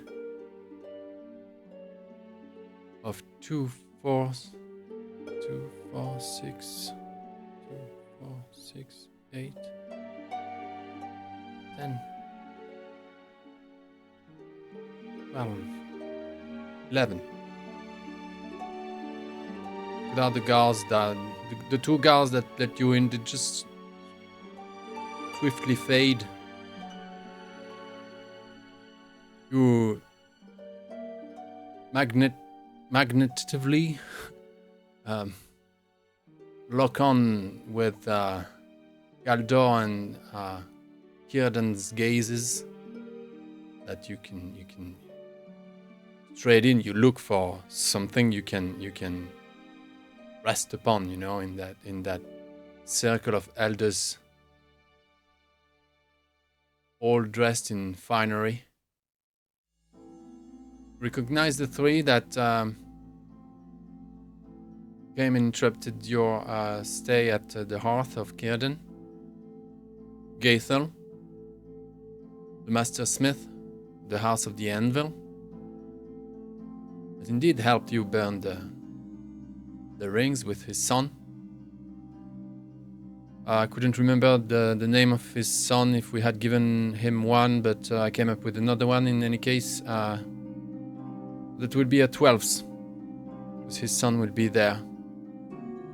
The Smith's apprentice, Smith's son, is there as well. Then we have a cheptel of an array, a panel of obviously high-ranked, noble elves of ancient miscellaneum. Most are tall, slender, proud. There are 3 ladies there.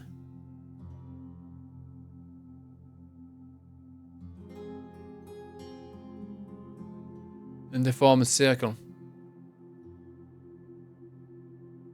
The one with the blue-black robe adorned with silver, the golden locks and blue eyes, one of the most ancient, stands near the throne, his hand on the rest, of the throne. Am I saying that's right? Like when you rest your hand, Armrest. lazily, like just the hand laying on that throne, possibly even dangling a little bit, just with his fingers on it from unrest.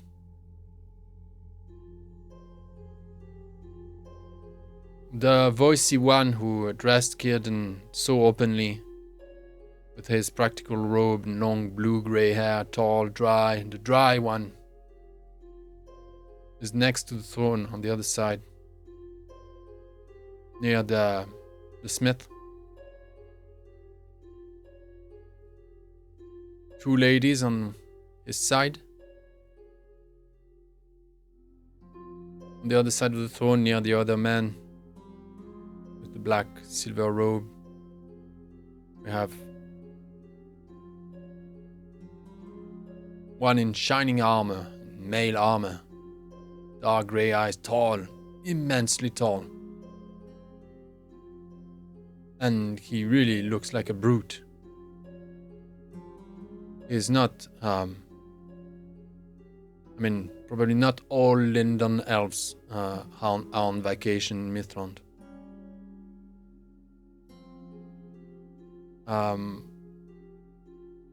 Then near to him there's another one, tall, looks like an old tree. If he's not really a tree himself, it's hard to say. Barely moves. Another lady near him, dressed like a man. Very akin to Irime, long but with red hair, long red hair. And near that lady, a small, dirty, really the exception to all of them, with sort of a snarl on his cheeks and, just this squinted eyes.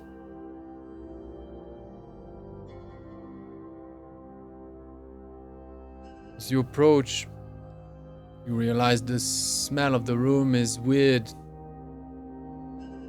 It's a bit stale. The small man with that smirk has wet boots, smells of the sea, as if he was just back from a sea journey. Most of them don't have their faces done. You can see the ladies are not at their best.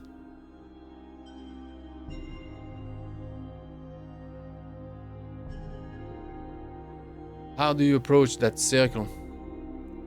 Somewhat, I think Galdor, the House of the Quill, makes an effort to sort of like take you in, yeah? He steps out, he goes towards you, you know. Now, he seems confused. He doesn't know what to say. Don't, good luck. He ends up saying, Don't fuck it up. don't fuck it up. Thank you. Círdan make a quarter of a step opening in towards you, you know, sort of like to invite you in, but in a way that doesn't look like, as in, he's eager, you know, more, he's not, he's staying really diplomatically neutral here.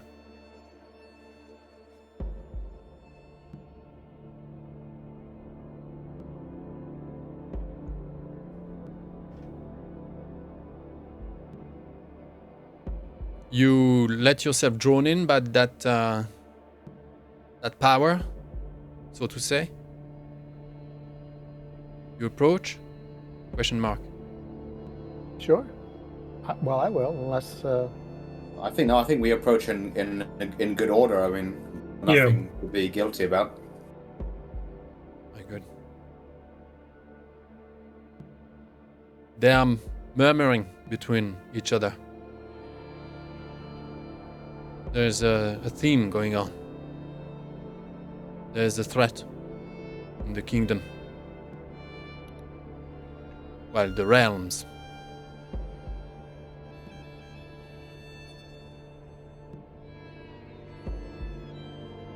You hear, kind of like against his own will, possibly louder than he would have wished.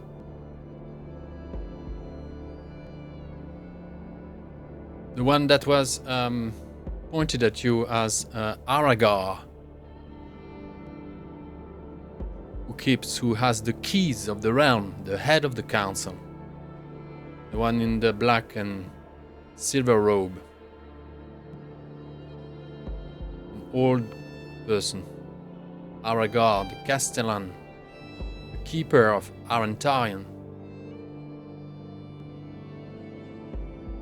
keeps playing with his fingers on the armrest of the throne. The throne, a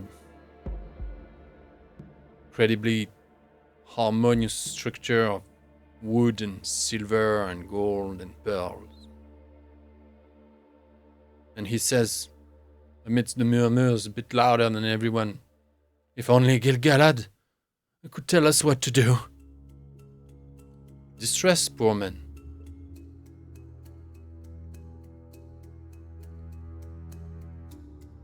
And the aggressive one, the tall, dry one, with the sigil of the swan ship, the house of the swan ship.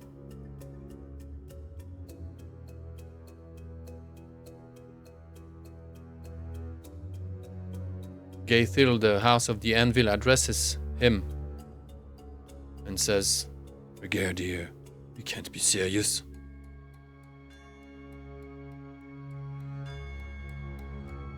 And Brigadier, so now he has a name, tall and dry, head of the house of the swan ship.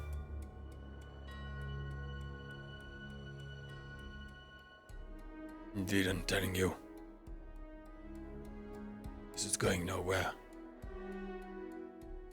It will be a waste of ships and labor. The sea is enraged this year. This is too dangerous."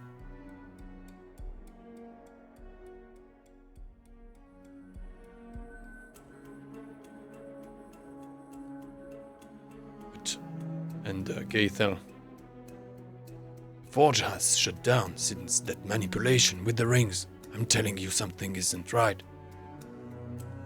They are cursed.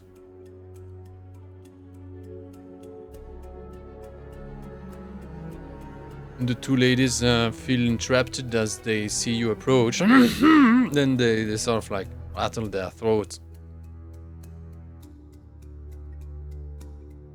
Everyone just shuts up. And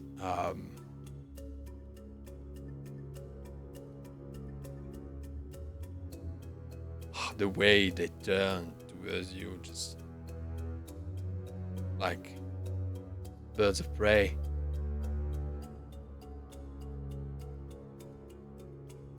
And you're in their nests.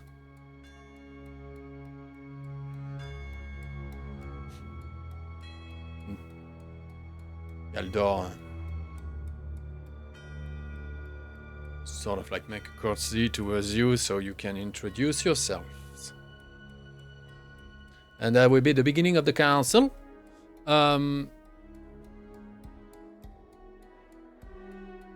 So I'll give you the odds. To introduce it. I'll give you all the odds. Yes. Make it clear between players and GM. So you'll do your presentations. That will influence the time limits. You get 3 rounds. Plus 1 round per success. Presentation. Then you need a beat. You've possibly already observed some kind of instability. It's unstable. Something is unstable in there. So the resistance is not going to be 9, it's going to be 6. The 6 successes. Yeah. So time for presentations. As Galdor finishes his quick courtesy, just a sign that saying like, go on. Everyone is waiting. Yeah.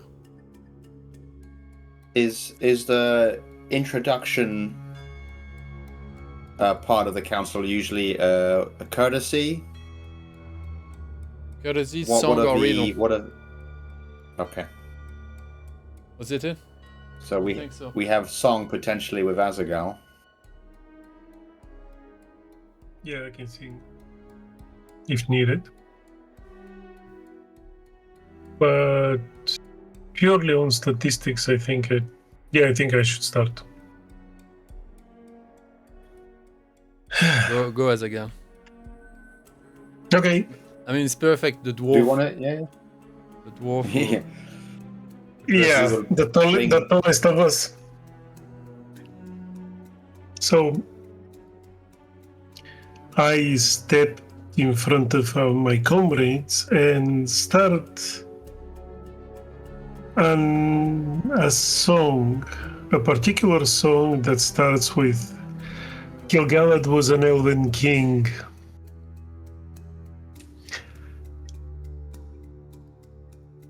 Which is actually a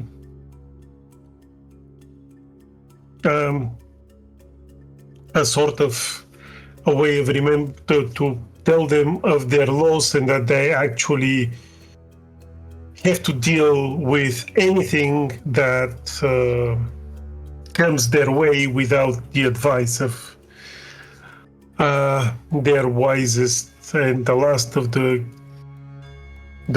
line of kings. So they need to deal with it, basically. Which is a part of that is probably a challenge, but it's more of imploring them to use the wisdom of their king, the wisdom that he has left them with, and that they are worthy of being his successors and ruling his realm without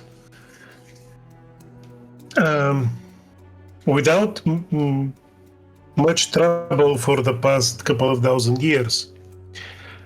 And even though there is always trouble seething at the gates of Lindon it seems that it is always kept at bay. And that's done by having the council actually working together for the common goal of the free people of Middle-earth. And here I am as a... Yeah, I want you to wrap your idea with the goal of a presentation, which is not so much about them or the goal, your goal and who you are, guys. So this is a great way to segue into, and us here are here to help or whatever. And us here. That's what I would. Yeah. Yeah, and here I stand with my two friends as a symbol of the united free people of Middle-earth that are fighting against the shadows in the world, because they are growing again, and they're literally at the gates of Lindon once more. We've been fighting them all the way from Rivendell, and we are here to actually help the good people of Lindon to overcome their enemies. But still, we need their help as well. We cannot do this alone. Nice. Look, that's a +2 dice for both reminding them of Gil-galad and on their side, and the alliance of the free folk on your side. And so this is a if you want to make it that's gonna be a song then. +2. Yeah. And I'm going to use a hope. Of course. Okay.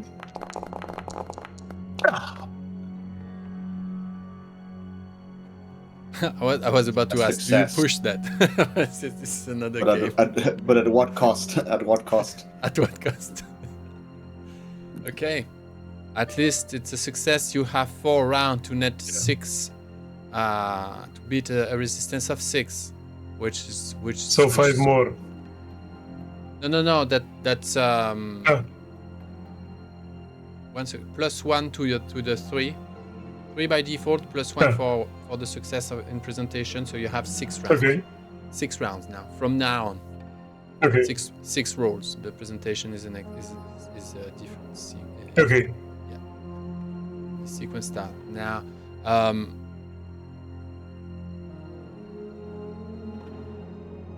Galder, I'm happy to step forward first, but I don't know if you might want to, as an elf, go first. It is pleasing I'm okay the way to. you want to do it. I'm sorry. Go ahead, Audi. There is a lady that reacts in the name of the circle, the assembly. Lady Maltian, head of the House of the Lofty Light, the Guild of the Masons, Carpenters and Architects of Lindon. Bid you a fair welcome. The realms puts an emphasis on the Z. Thank you. Thorald, let's step back in time since we would have been strategizing. I'm planning on going over the lore. I'm going to take a lore approach to start I was with, gonna, yeah. and trace the thread of the rings. We discovered a ring and didn't realize what it was. Looking back on it, this guy had been ensorcelled, and then go through the rings with, and the effects we've seen of the rings, our efforts to destroy the rings, and then realizing that the Palantír was in danger. Otherwise, we would have destroyed those rings in the Shire, but we were in a hurry to stave that off. But whether you think that should come before or after you is your choice. You should definitely go first, because I'm going to go Persuade and then in Heart and Route. So Persuade there's going to be a you are infighting, focus on the real threat, persuasion, or maybe enhearten, depending how Addy rules it. But I think you should set up the context for why we are here first. Otherwise, I feel narratively my persuasion would not hit as hard without the full information. She continues on.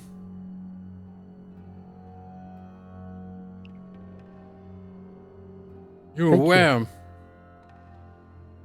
my gentle men and dwarves, and elves, travelers, you have come. Your arrival have sown distress in the realms. Your coming is distress to us all. Your mission is putting Lindon entire at risk. Indeed, and you hear, like quiescing in the room. The other lady just interrupts her. More fiery. The one who just talked, Lady Maltian of the House of the Lofty Light, the Architects, had flowing golden hair, green eyes, puissant beauty, but severe. The other one, she's crawling under richness and jewelry. So her hair had not the time to be, tied up. So she throws a silver net on top of her hair. Lady Ryan, head of the House of the Vine. Indeed, Lady Martin is right. Tales would go around. Business would stop. Fear would spread. You all should go back.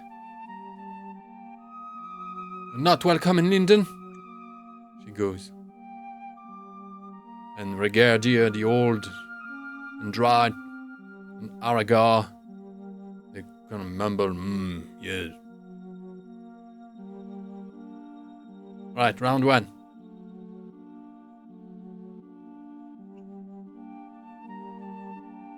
It starts before us. We are just bringers of tidings. We bring no woe ourselves. It starts with the rings. The rings have been our greatest triumph and our greatest sorrow. Most of them were corrupted. We have a new sorceress who makes rings. We stumbled upon one first and did not realize the significance at first. It was a ring with the sign of an slitted eye. Indeed, they brought that with us. They brought that with themselves. You're here, A wizard had left it behind, who was up to no good, or pretending to be a wizard, excuse me. We were curious why he would have left it behind, but later we realized that once ensorcelled, you don't have to have the ring on you. And the sorceress has made many of these rings and ensorcelled many people. We've run across those on our journey who've been, one even who was well disposed toward us. We begged him not to touch the ring. He didn't take us seriously, and as soon as he touched it, you could see the dismay on his face as he realized he was beginning to fall under an influence on his will. We made all haste we could to find a forge to destroy that ring, and we have found others on the way. We would have destroyed them in the Shire, but we learned that the sorceress wished to steal the Palantír. We went to great lengths to save this, to warn you and to arrive in time to save it. Otherwise, we would never have brought these rings into your realm. Once it was in your realm, it became clear that, sorry, I need to find the lady's name. Irien. Who you've told me before. Irien, thank you. I have trouble with Irien. Irien had accidentally touched it. We don't know how quickly elves fall under the influence, or if they do fall under the influence, but it was best not to leave it to chance.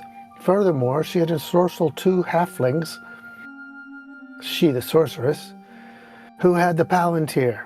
If we could make it to Lindon in time and destroy those rings, we do not know for certain if the rings in our collection had been among those that ensorcelled the halflings. It could be we would set them free before they reached her. And that would then free the Palantír. And she is a dangerous foe. We made all haste. We have traveled unto exhaustion. I have run halfway across Eriador. We have pushed these poor horses with stout hearts just to the limits of endurance to try to make it. We failed to get there in time to save the Palantír, but we nonetheless pushed through in Lindon and immediately went to a place where the rings could be destroyed. A couple of them are nodding positively. Yeah. There's anyway, we could fill in some other details, but I may be trying your patience. The so dirty mariner. Yeah. Dirty mariner is nodding. Like, you know, legit story, people. Listen to this man. He crossed half the world to come here. So the rings have created some beauty, but they've also created a lot of evil. We are doing our part against this, and we hope that you will aid us. The lady near the mariner as well is nodding positively. The one dressed as a man akin to... She looks like Irime, but with long red hair. Particularly beautiful woman. Just looking adventurous. She taps the sole of her boots. Impatiently, she nods, frowning at the elders.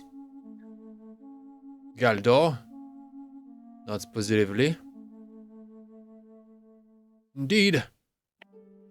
I saw Elrond, the Lawmaster himself, holding one such ring in his arm, in his palm. Should have seen the frown on his brows. These things are dangerous. The wretched soul I must confess, in charge of that magic is no joke. Roll, whatever you wanted to roll there. What was it? Lore. I wanted to roll lore, yeah. And I'm hoping I think my folklore might work. Yeah, to help. Give yourself a +1 for I think Galdor's support and the support of the few that you saw nodding. And you want what else? Well, I thought if I spent a hope, I could probably, in this particular case, use my folklore to weave in stuff about the rings. Give it more veracity. I don't like it. No, I don't feel that. Okay, that's fine. I would in a heartbeat accept it if I understood the link with folk lore. You know, like as in now you addressed, you pointed more at the threat of the rings, dark magic, and things like that. I would have like taken a shadow lore, you know, or stuff, enemies lore, or something like that. So a +1 for Galdor and a +1 for your own role playing. So that's a +2. We'll spend a hope because this is really important. Let's go. Hold on, I've got to do this. I already deducted it, so I need to put it back because if I click the tote box, then it subtracts it.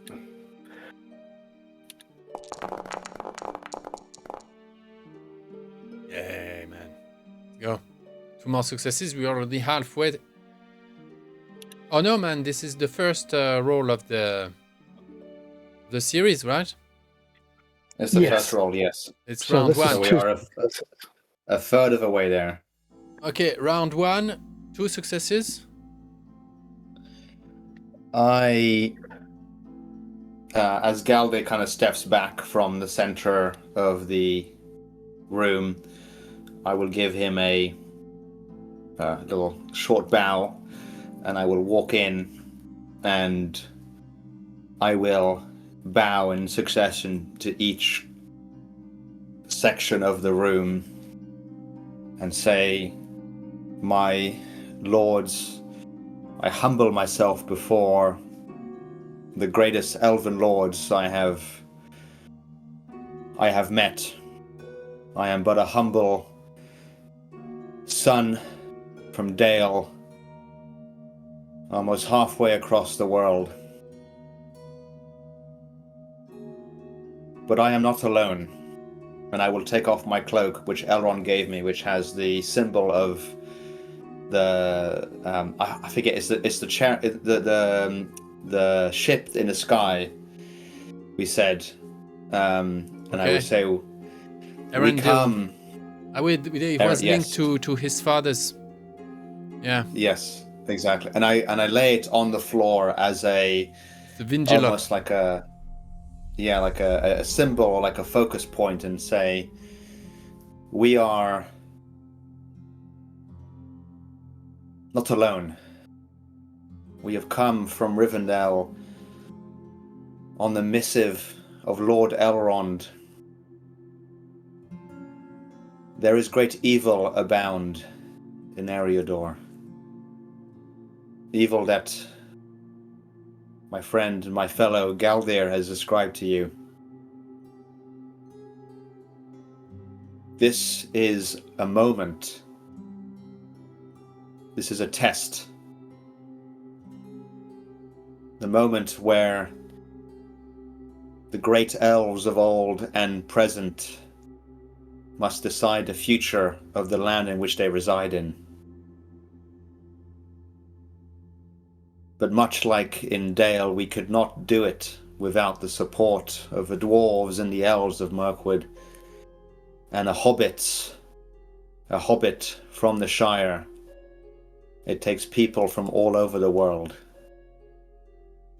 from all over Middle-earth, to bring about the goodness and the rightful result. Look into your hearts and see that it is not your own personal desires or your own needs that will come or succeed here. This is a threat against all of Eriador, all of Middle-earth potentially. And you are its custodians.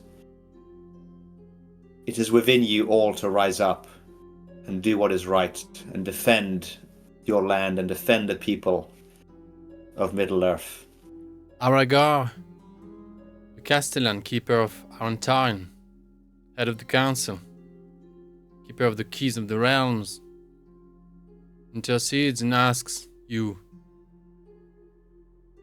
what threat is that exactly? What does she want?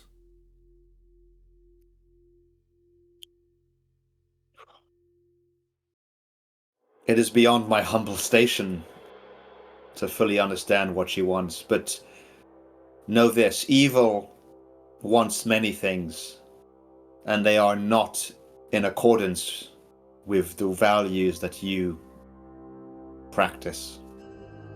She seeks to corrupt and control, as is evident with these rings. She seeks to steal.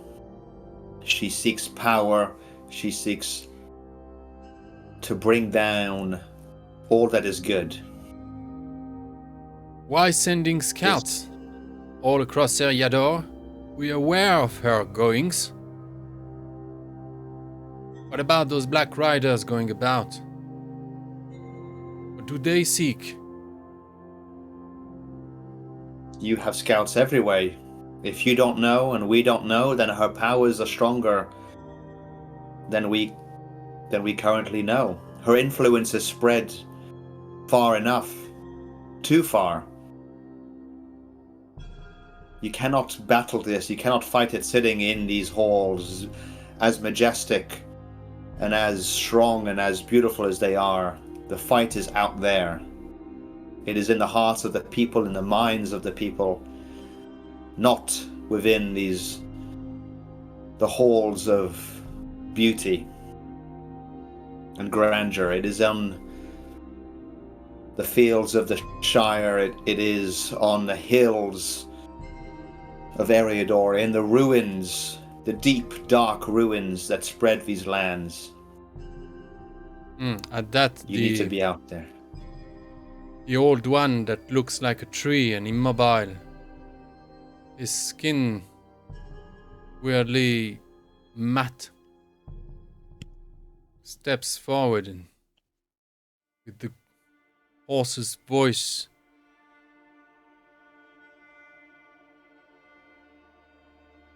I am patient.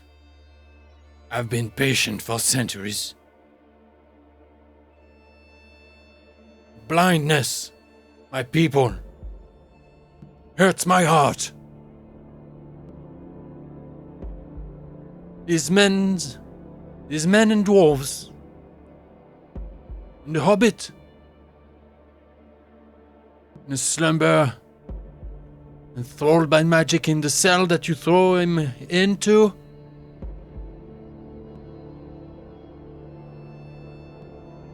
We owe them. Possibly owe them much more than you imagine.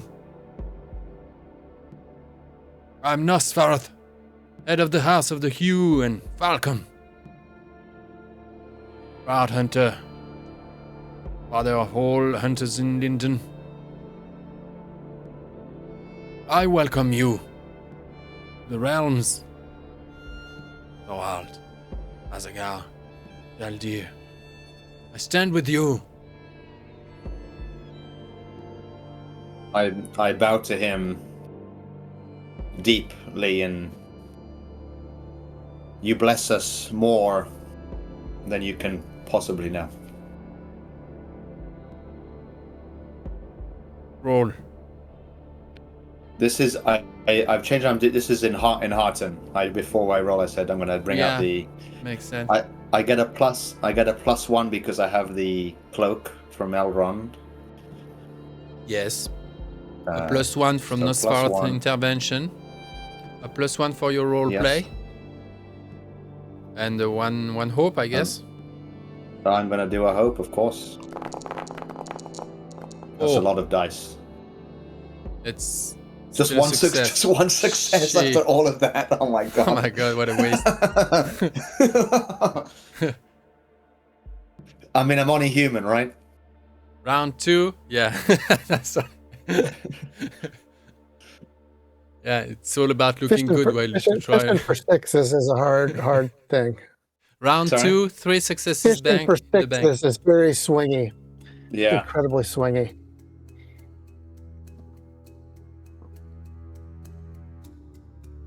Wait, no. This is still round 1 because Azagal's introduction was an introduction. It didn't count as round 1. Yeah, but you are the round 1. He's the round 2. I was round 2. Yeah. We are four. Okay, we are 4. We are 4 of 6 with 2 rounds to go. Oh no, you have 3 successes. He rolled a great success. That's 2. Oh, I'm sorry. We have 2 rounds with 3 successes. Sorry, Addy. Yeah. Yes, you're right. Yeah. Okay. At this point. Thank you. 3 successes. So Azagal could, in one round, win it. As Azagal, you're about to step in. You will have your turn, don't worry. Brigadier, tall and dry, long blue-gray hair, practical robe, severe, the offensive one. Or the one on the offensive, I should say. See that he's awfully troubled.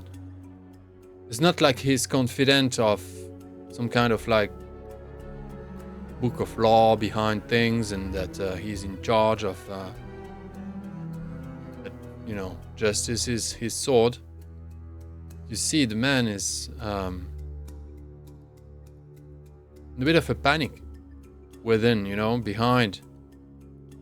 Not going to have you roll for this. Just throwing in clues here, as I expect you to be particularly on the lookout for any kind of signs of breach, where you could breach that council and make a foray, yeah. And you see that something in him cares, yeah.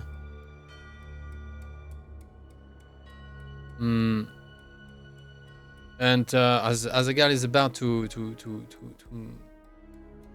make his move, Gertie says, "Oh, but we know our duty." Addressing the human, and only human in the room.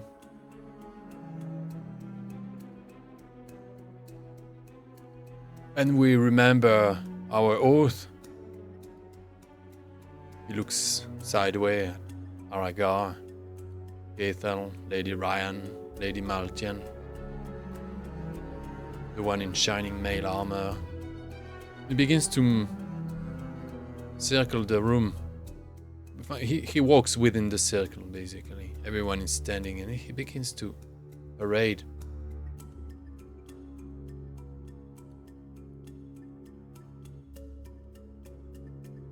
It's all nice and dandy what you say, y'all.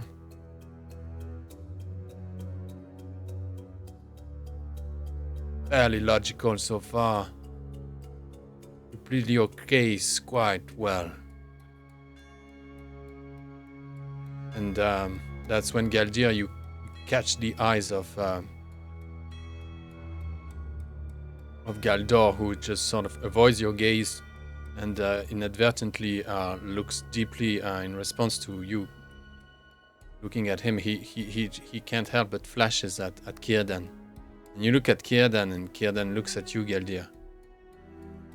And then at Thorald.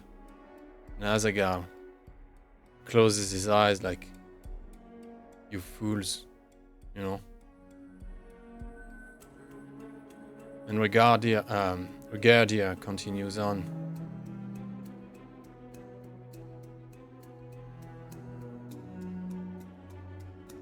"Bring the boy," he calls.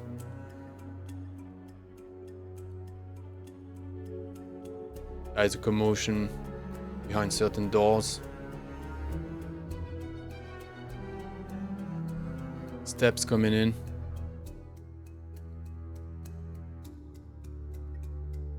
The voice of a hobbit saying, "Little prick, you're not going to do that. Hold your mouth, I'm gonna slit your throat and just let me go.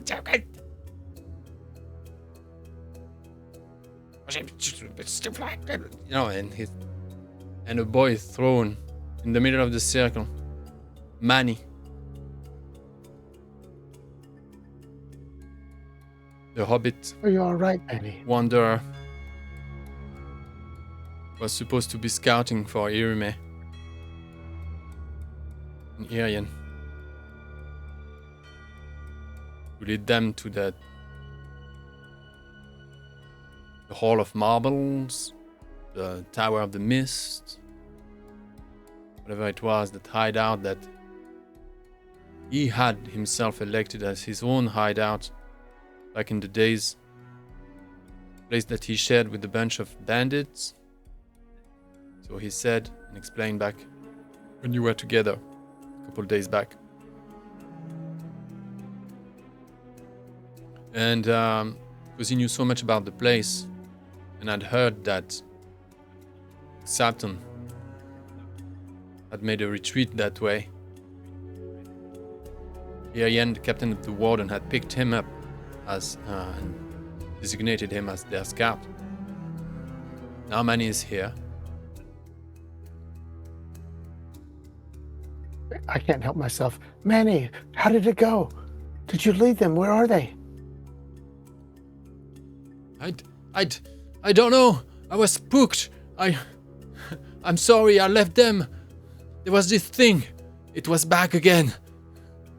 The pale thing. It spooked me and scared me away. And anyway, I didn't want this mission. It's just a hole there. I don't want to go there anymore. I left them behind. I wanted to be with you guys.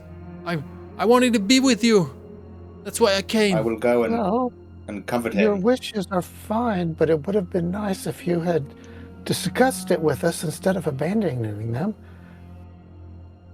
When you make troth with someone, you follow through, my little friend.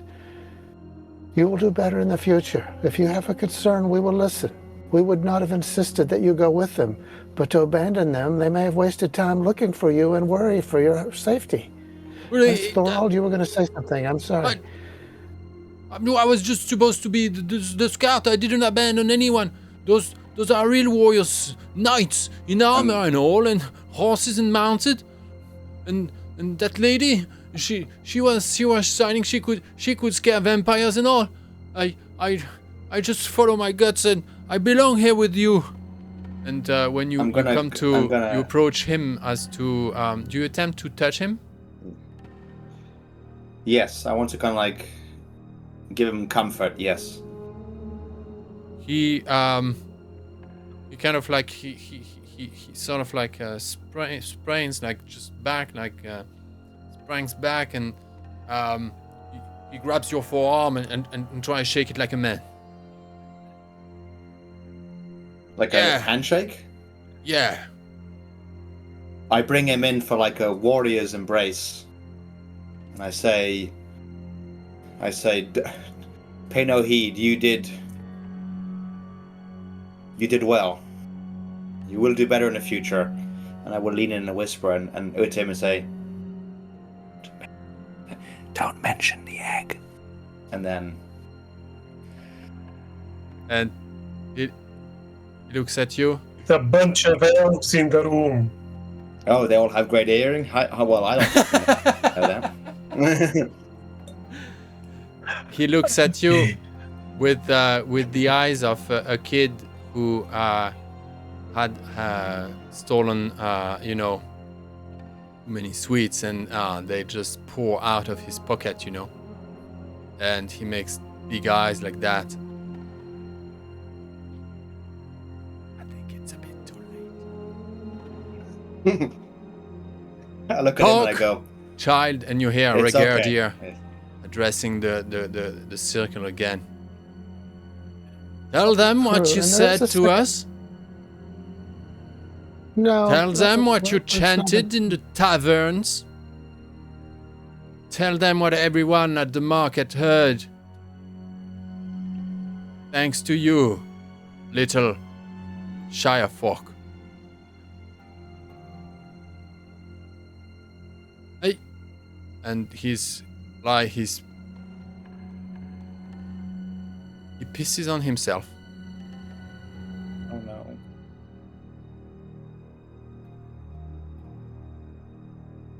And It's okay. enraged, he charges Regardeur. Bumps and I'll try to stop him. Yeah, Okay. okay. I want to hold him back. you do Decorum so. in the courtroom. I say it's Manny, okay. It's okay, Manny, Manny. it is done. It is okay. It is done. I can guess. When someone is given a secret message and that they're supposed to not tell to anyone, we accept Círdan. They try not to tell it to anyone except Círdan. Since you know, we will bring it up. We could not bring it up without breaking faith. Elrond told us to mention it to no one except Círdan. I don't know, Manny, Elrond. you have done us a service. I don't know that, Manny, sir. Manny, you have done us a service because now we can tell these fine folk what we are doing, which we could not Sorry, have I'm done a otherwise. mistake. No. But in this case, you have actually helped us. But in general, when you discover something that is a secret, it is a measure of friendship to keep it secret. But believe me when I tell you, in this case, you have set us free and allowed us to discuss an important thing which we could not have discussed otherwise. Brigadier Are you okay? Are you okay, little says, one? Manny is crying. And Brigadier says above him, I will "My comfort ladies and gentlemen, Don't worry. it is now official. These low-life and travelers, these scoundrels, that Elrond, the lawmaster, has entrusted with the mission of carrying a dragon egg in Lindon are here. Where's the prize? Now, where is it?" We will discuss where it is later. And it is not a prize. It's a weapon that must be destroyed. Bring So it they look here. at his hands. It will lay Eriador waste. Wait. It is not destroyed. I nudge the elf in his ribs, and I try to focus on the hands of Brigadier. Do I see any rings? Ah. You don't. Do I see a line of a missing ring? Well, he has ring. He's an elder noble person. Yeah, but basically, do I see a ring that has been there but has been recently removed? That's what I'm looking for. Roll awareness. Roll scan. Good thinking, Azagal. And I'm using a point of hope because The egg is in the most fortified keep in all of Lindon. You'll find it at the very top of the tower. In As a Círdan's gal, personal bedroom. you don't see what you're looking for on Regardier's hands. What say but you, I start dwarf? looking around. You I could start not looking around possibly at have the trusted others. your mission was safe. Bring a threat like this. Here.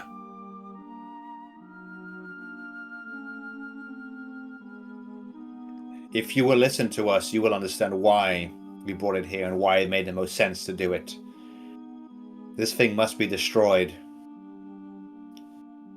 And the tool to destroy it, Gelder, you know more of it, but it's not far. The tool is, yes, they did not have the tools to destroy it in Rivendell, or we would have destroyed it there. One of the greatest warriors of old, Glorfindel, resides there. It would be in capable hands. His sword was not capable, and they had no tools that were.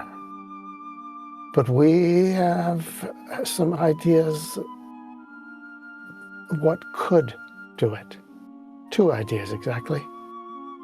Do you think we would have carried such an object across Eriador without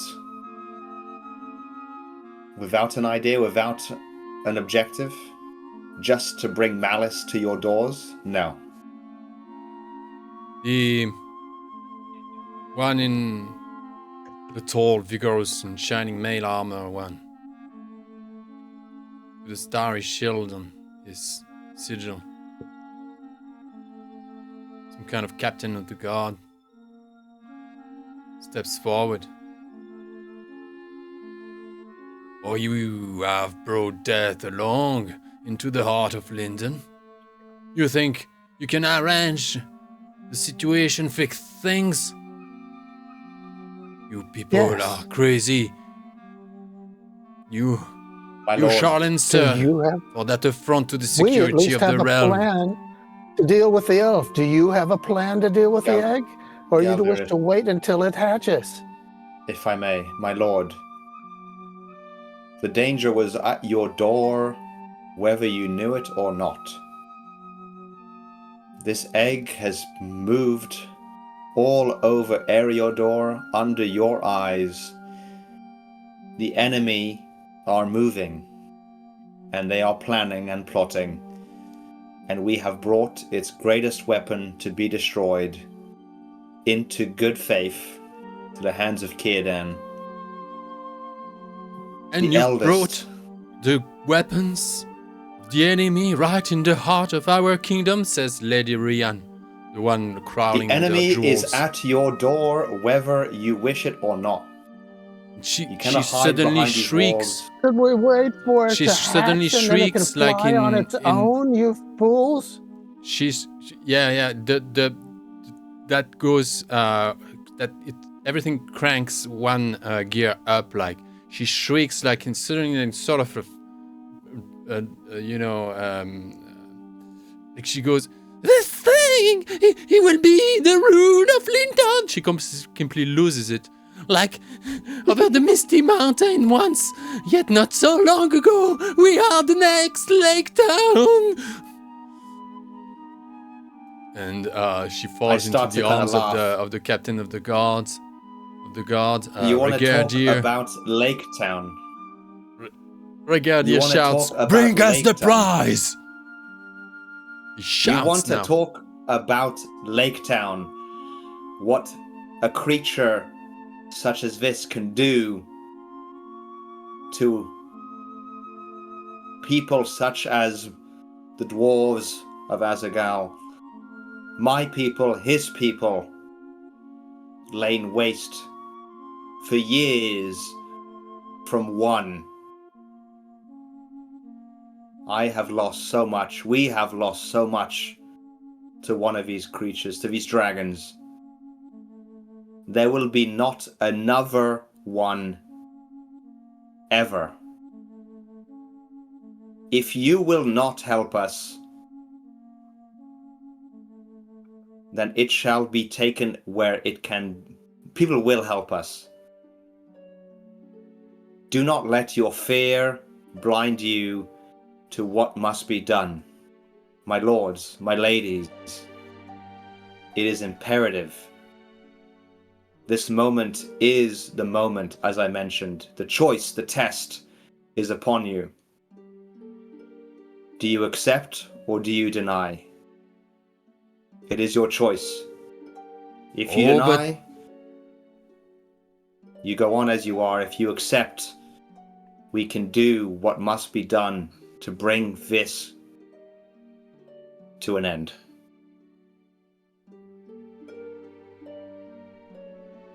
I fall silent. That's it. Oh, but we accept, says Regardeur. Not only have you brought with you the tragedy of the Palantir's theft, while now we are still waiting for our wardens to return with the recovered artifacts. I'm missing the logic. What are there. we supposed to brought do? the We theft. will We're accept responsible for the the theft. prize. Depose it now. We will take things on forward. The subject should be brought over to the eldest of the sages.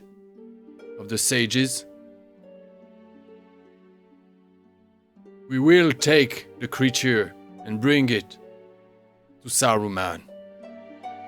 If Elrond had not the wisdom to realize that, then we will take over the mission. First the dwarves, or we know the tales. The dwarves failed to keep that thing under proper guard. And the high elves of Rivendell have dared to play with fire by lending this cursed thing to a bunch of How long nobodies. have you been how long have you been allied with the sorceress? Because those are her exact words.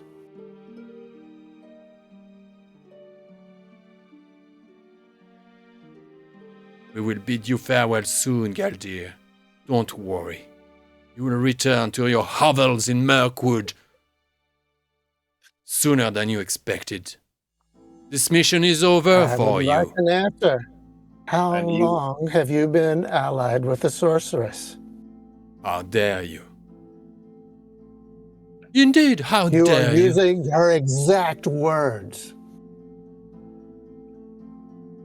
She wishes to use the dragon with Saruman.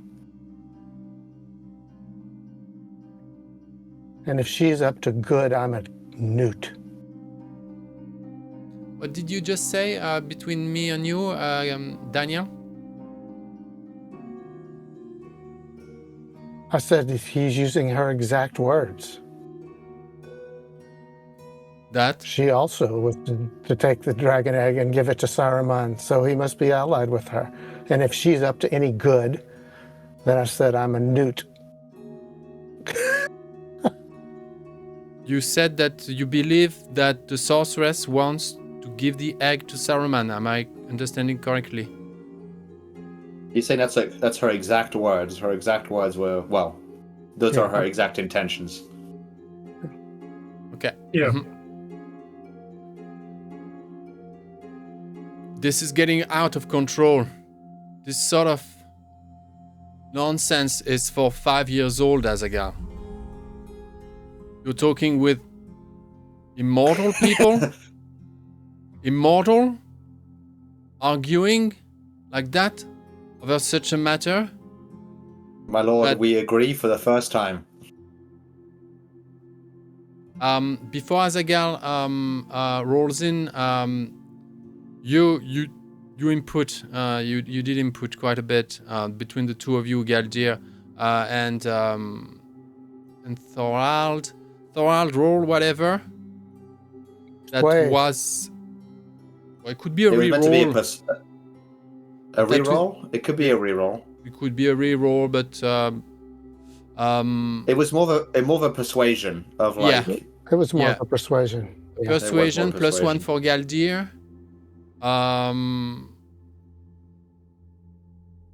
Yeah, I'll keep it at that for now. Yeah, I think no one Okay. really With a hope. There's a 6 in there. an Plus extraordinary. 1, 2 6s.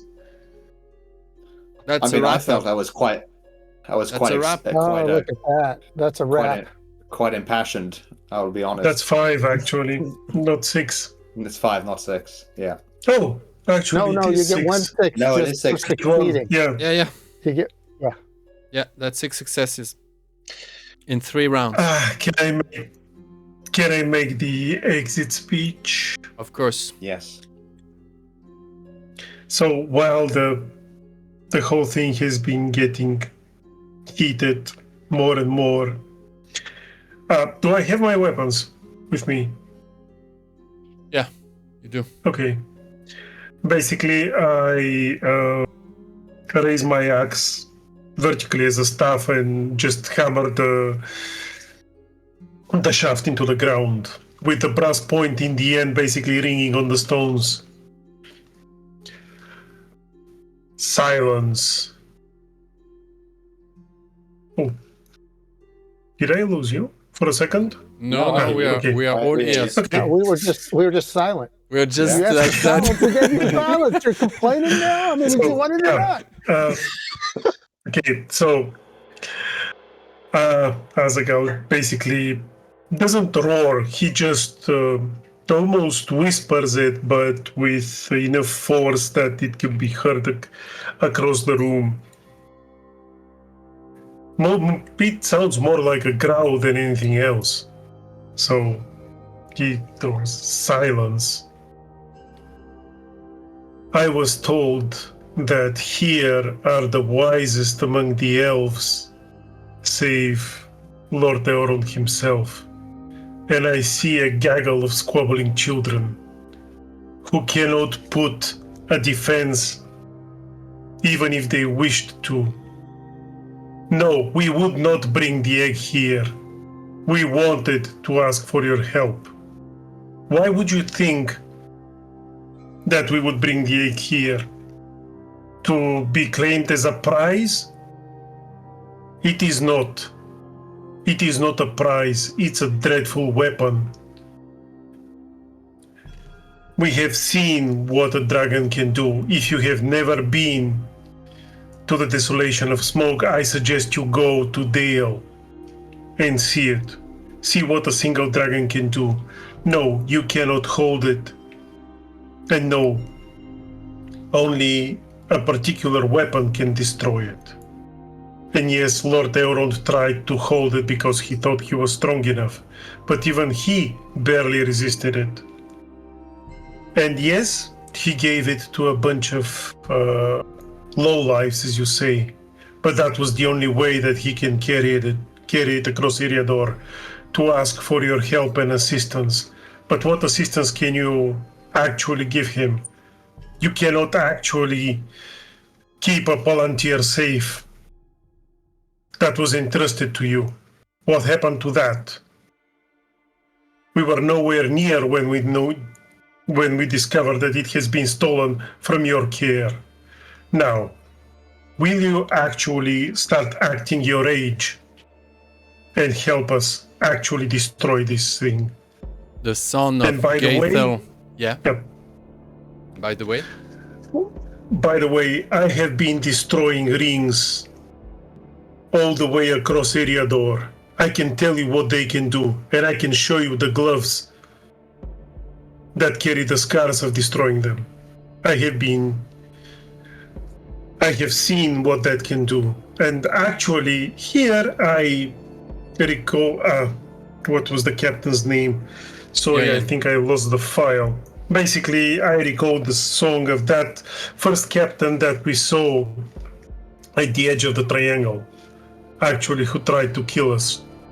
And basically, I tell him how a good man tried to kill us because he was under that influence. So when I see you squabbling like children, I am afraid that some of you are actually under that influence because you are good people. the ladies, the Lady Ryan and Maltian, sort of like calm, appeased, placated. They hold each other's arms, stay close to each other. Gaethel, the smith, frowns and looks at you with squinted eyes deeply. His son suddenly steps forward and sheaths his sword and says, "Bring me that thing. My sword is the strongest in Lindon.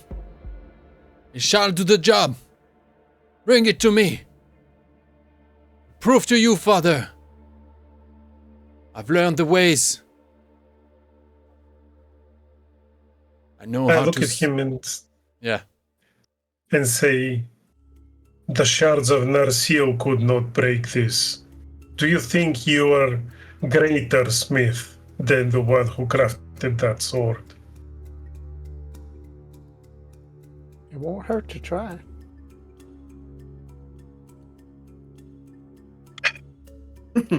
He's like confused by what you just said. Can't believe it. Aragorn suddenly steps in, the keeper of Palantír, keeper of the keys of the realm, designated by Gil-galad himself, be the head of the council, forever. Forever, Jesus. Okay. I mean, Yeah. until there is no realm, because Yeah, why? well, Or there is Until he's not Or corrupt. Yeah, through corruption and Yeah. whatever. Yeah, no problem.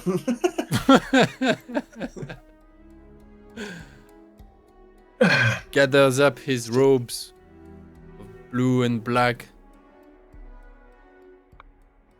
silver thread just glittering in the pale light of the torches around. Everything that glitter in the room glitters out of the few fire that are going around.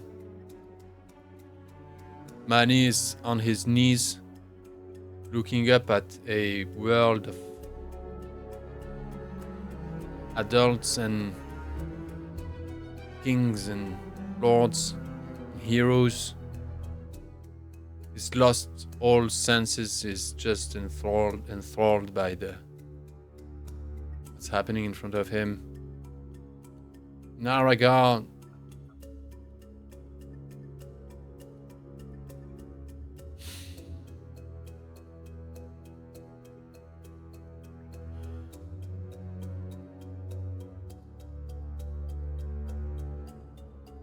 My lords, ladies,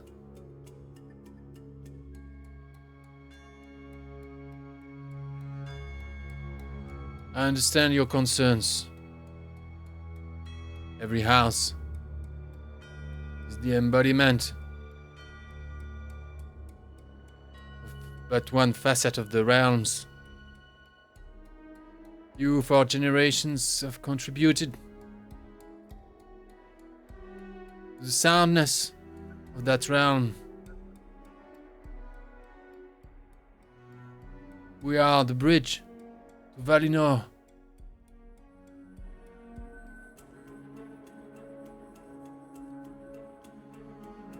But here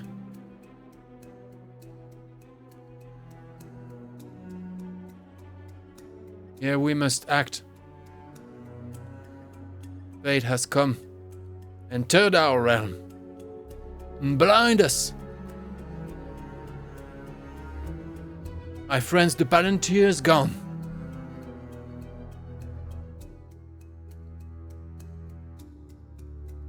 We cannot let these poor souls, we cannot abandon them at their mission. We cannot claim a prize. He looks angrily at Regardier. Prize that we do not understand. And are in no power to destroy.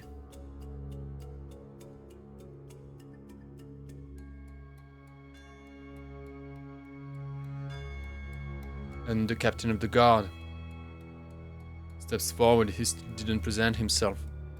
Starry shield on his chest. The cling of armor. Grips firmly his sword. What is your plan then? Another one, the small one that stinks of the sea. Mariner steps forward. Indeed. I will help. Thank you. Where do you want to go? What is the plan? There are two possible plans we need to disguise. There is one sword that is known can slay a dragon.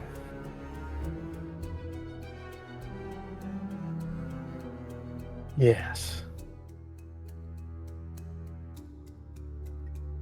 They all Or like, more one. there is this cold wind in the rooms all of a sudden.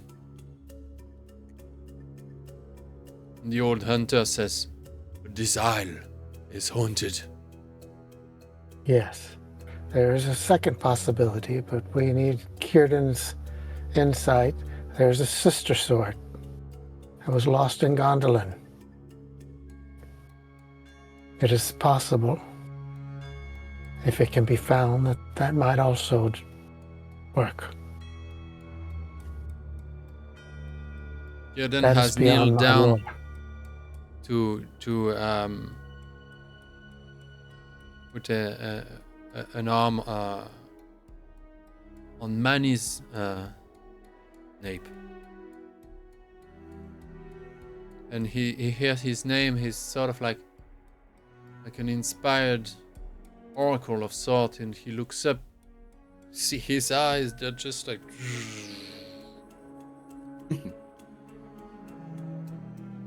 million stars.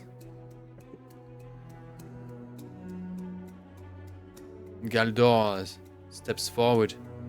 And dear, I am Galdir, you're right. But it is a legend. We do not know what happened. In fact, at the end, Maeglin was lost. an angry hell with it. When 2 or threw them off. Battlements of Gondolin during the sack of the city.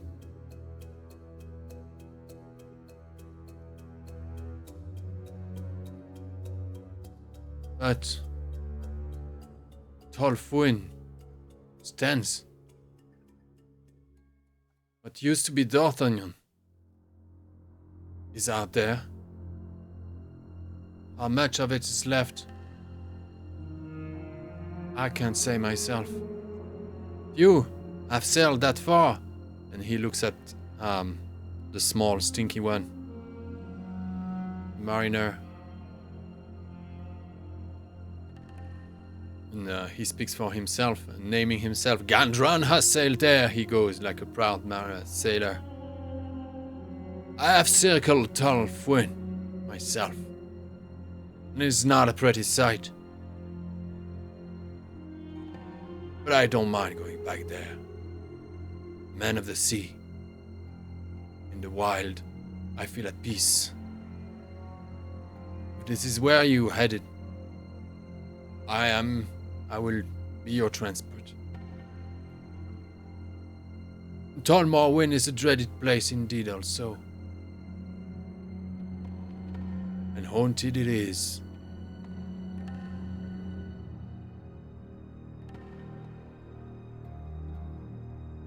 We are going to go to Tol Morwen. We will need a way to reconstruct the sword.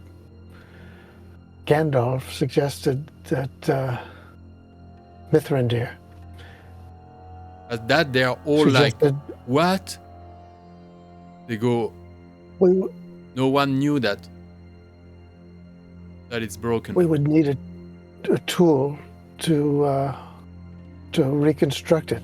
This we go after the sister sword, then things are more hopeful. Lady That's Rian, so she bad. goes Only if back we can into find kind it. of like panic mode. You hear. Lady Maltian, she takes care of her. She needs some water, please, someone. We have a plan for that too, but it takes time, and time we are short of. Am I right in saying the sister sword is under an ocean? Well, Gandalf himself carries a sword that is from Gondolin. Okay. So other things may have left. The city was looted before So it anywhere. sank beneath the waves. So we need someone with far sight, like Círdan. There are 2 paths. I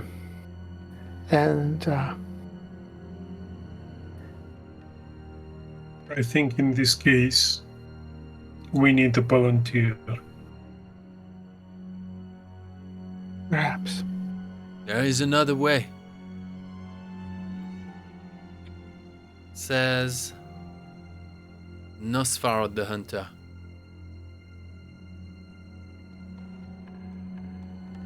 Nasvar the Hunter? That's Nosferatu. the guy name. The that's the one name of who the looks guy, like a isn't it? tree.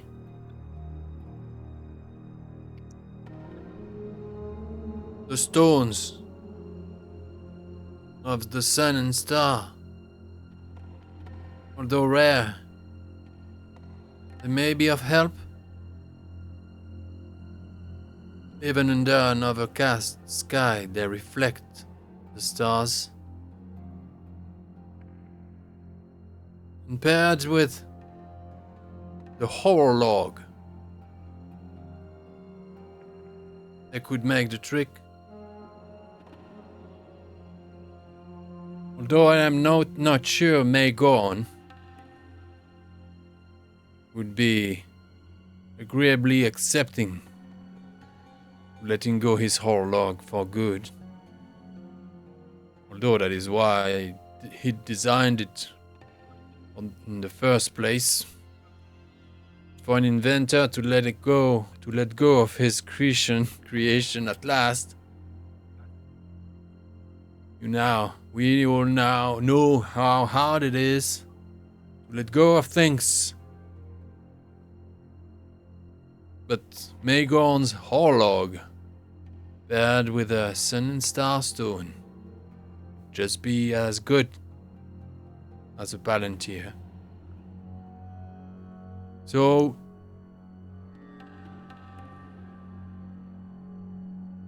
I'm not sure, he continues on, Nosferatu. I'm not sure that choice is a boon in that case, but you do have that choice.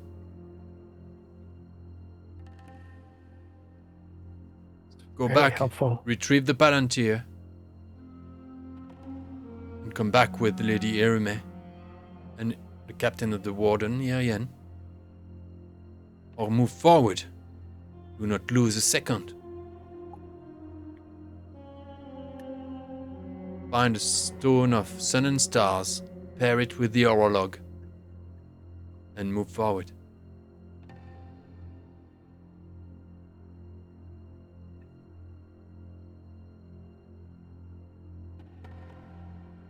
Now, It's The no Palantír, Yeah. small task, but we're used to that. the Palantír can actually save us the journey over the sea if it can help us find the other sword. Well, that depending on where that other sword is. Yeah, but still, that's one. Is Ulmo kind to us and wants to bring it up from the depths? Would be great. I'm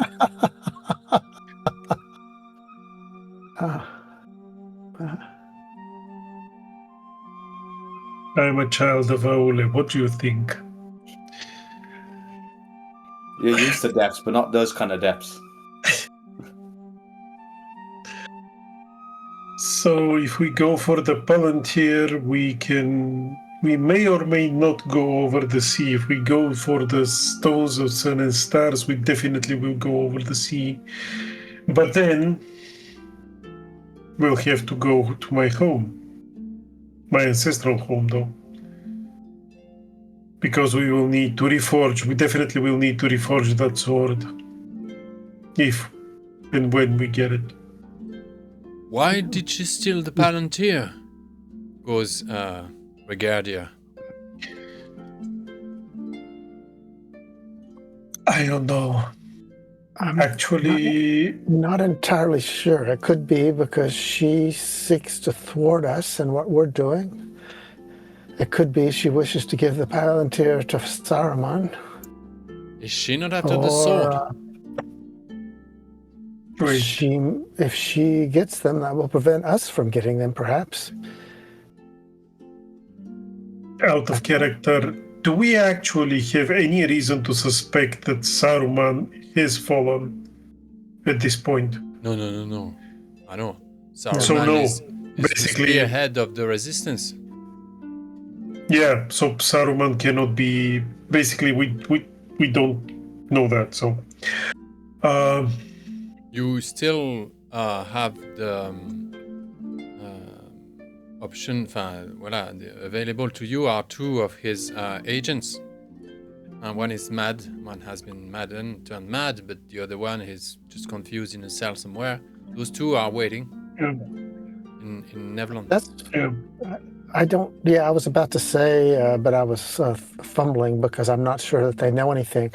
I don't know any reason that the sorceress would confide her thoughts to the two prisoners, but it's possible they picked up something. Whether or not they're willing to share what they picked up depends on their attitude toward having been dominated.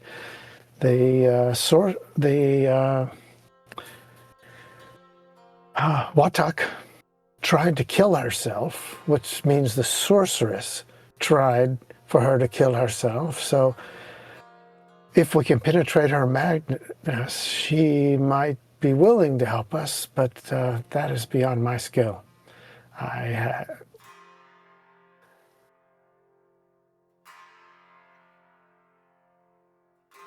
The other gentleman I don't know enough about. We're just headed to you would be wiser than I in that. Thorald, Azagal, do you have thoughts? Not on I- this, but Go ahead, Azagal. no. I think it could be because we were blinding her. We kept blinding her.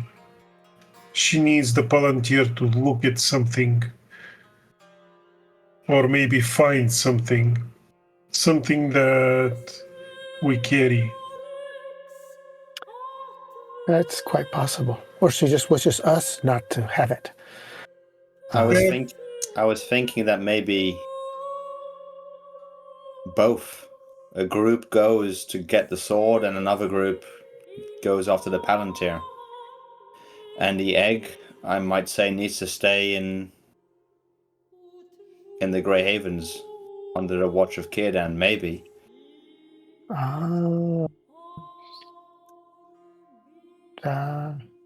It caused great harm in Rivendell. Yeah, It caused great harm mostly because it was because of Lord Euron's folly. He decided he will keep it and he will keep a watchful eye on it, instead of doing what the dwarves did for thousands of years, keeping it buried somewhere out of reach. Actually, I look at the Mastersmith. I have a strange question. What do you think will take to start again the great forges of Belegost?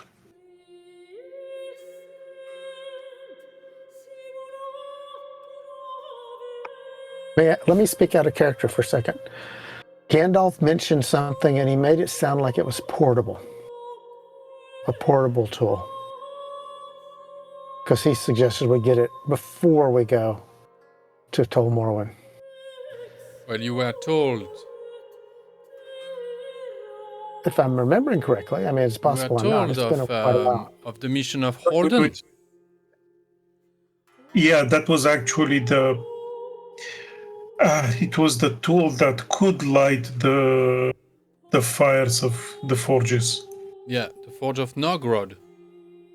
Yeah, Belegost is closer. I would not trust those. Yeah. Yeah. But Anguirel and Angleshel were forged in Nogrod. Yeah. That doesn't make the forges of Belegost worse. Well, or maybe we have to do a trip up to.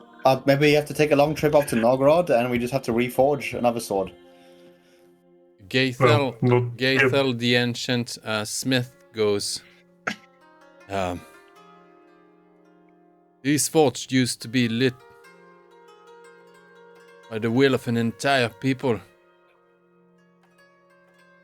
The faith of thousands of dwarves, entrusting their beliefs in Ole, in a single artifact, in those orbs. Although rare, few. But we know of a mission of Holden. It's been reported here. The Dwarven House has been spotted on his way to the Blue Mountains, and he was quite enthusiastic and made plenty of promises. Oh, he was a proud dwarf, and I admired that, his courage and his hope.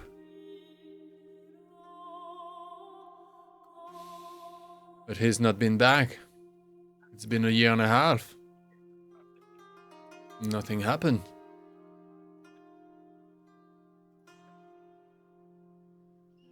But that is a way, and for sure, the definitive way to lit a forge such as this. It's the surest way, but I'm worried about time. If we have someone rushing against us, The time we spend doing that will delay us finding the shards.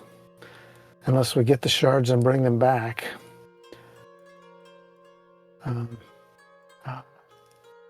Wish there was a way to find the Sister Sword. The Palantír is the only way that we know. Or the substitute Palantír. Which one? With the Orlog and that's a way to navigate the waves to get to the island. It's not a substitute Palantír. Yeah. Because Azaghal got it right, I misunderstood. Yeah, I think so. That's just a way to navigate. Yeah.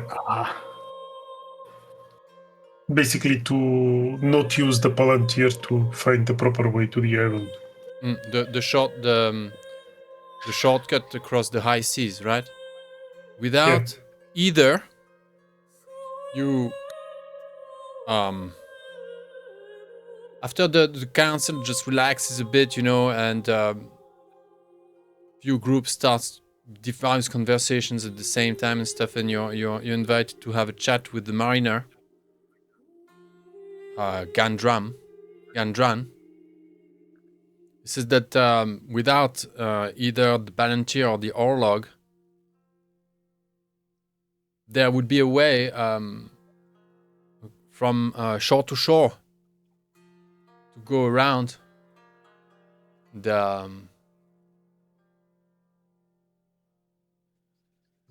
the sea, basically, and reach Tol Morwyn by lunging along Tol Fuin and then heading south from Tol Fuin to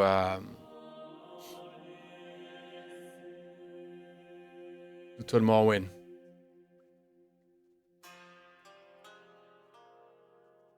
It will be slow. So very slow.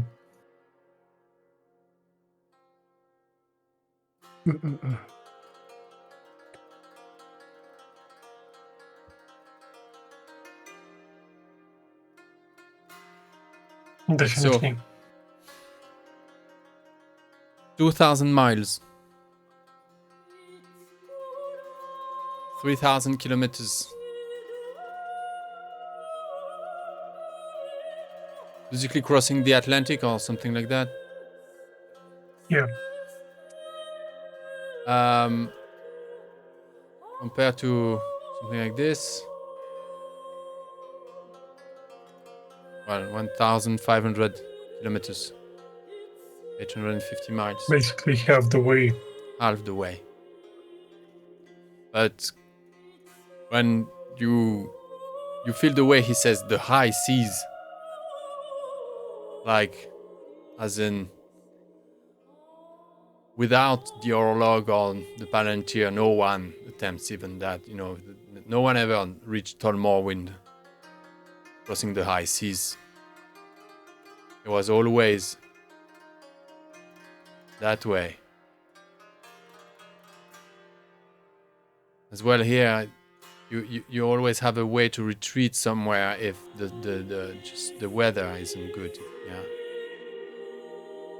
Yeah. If you cross the high sea, you're trapped in the middle of nowhere in case things go wrong.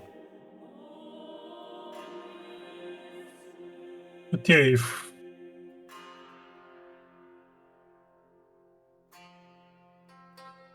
that is, yeah. And there's a sea monster in between, guys. I know. It's there's a big sea monster. It's a little bit obvious. It's the size of Tol Fuin, but we should be able to avoid it, no problem. It doesn't move too fast. We should be able to spot it from afar. It's very slow. Yeah. It hasn't moved in centuries. It just stands there, open-mouthed. It's okay. We have a plan. It likes chew toys. Oh, shit. I think I'm going to go after the Palantír, if you don't mind. I'm going to stay on land. Okay. So do we go to support Irime, get the Palantír to see at least either use it to get to Tomorrow or find the second sword. I'm gonna metagame here a little bit based on what Galder has said Yeah. in what Daniel has said in our Discord. I think he goes one way and we go the other way. We should decide which way the Fellowship would like to go. And I go the other way. Yeah. That makes sense. You want to split the party here? Well, my main goal is to do things in a way that's best for the story.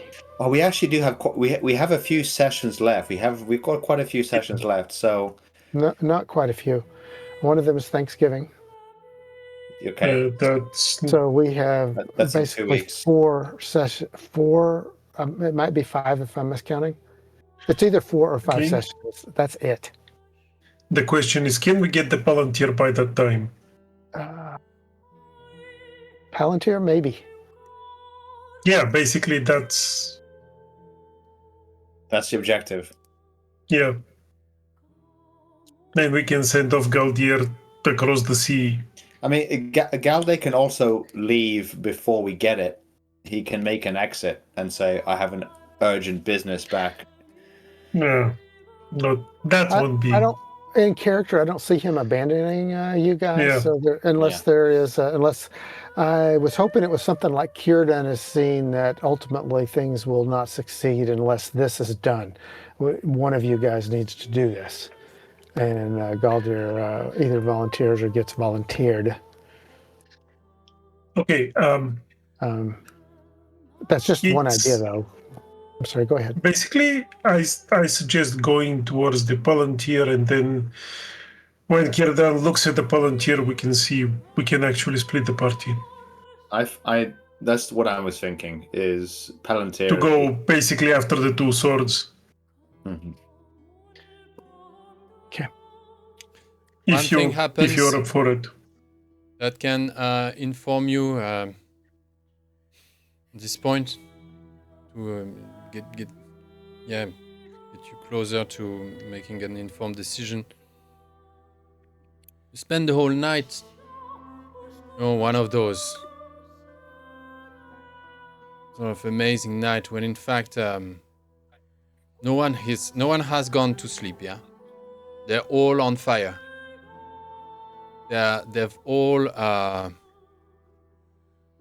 they were all grown up. Yeah, they were all like under the weight of their responsibilities to the realms. But now, as they've engaged with the mission, it's kingdoms that are backing you up. It's not a couple horses to go here and there. You feel that you could field an army if you wanted now, and they would go at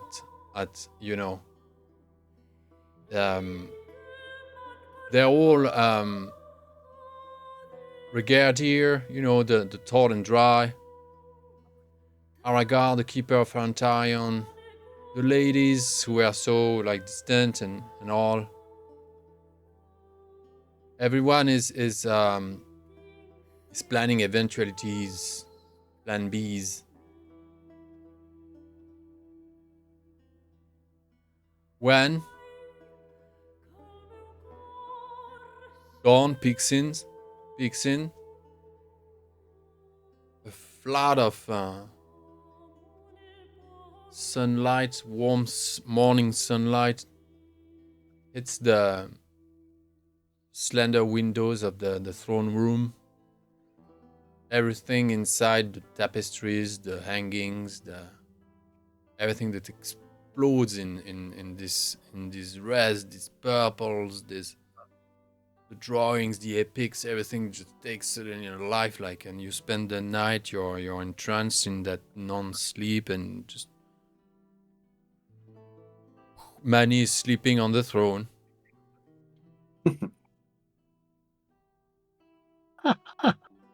Galdir is sitting on the dais. Not Galdir, sorry. Galdir or Galdor? Círdan. Galdor. Círdan himself. Círdan. Looking deep and far as usual.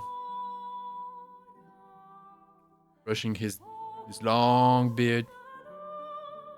Not manically, just sort of like, yeah, intently. The doors flang open.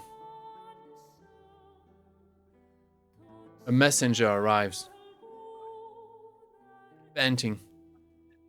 Not a guard, just a lightly equipped messenger. Rushes in.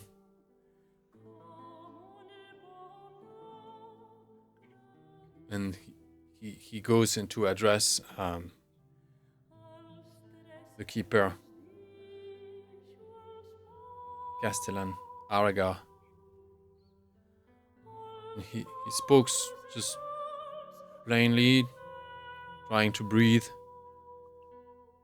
And everyone is at their distance, like suddenly they pay attention, they listen. And without addressing everyone, but in a clear tone, so everyone can hear and understand plainly, the messenger says to Aragar, "The horse of Irime came back alone.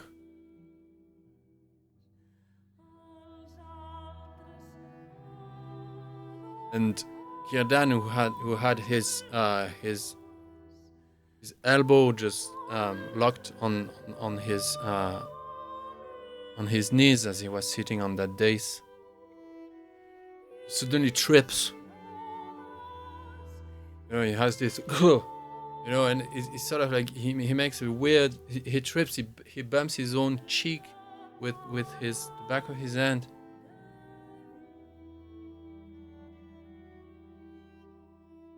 And he's out. Galdor rushes over towards him. Doesn't shake him or anything, just applies his palm on his chest, a hand behind his neck, lay him down. Like Círdan has one jerk, and open his eyes in some kind of cavernous voice says, "The lady."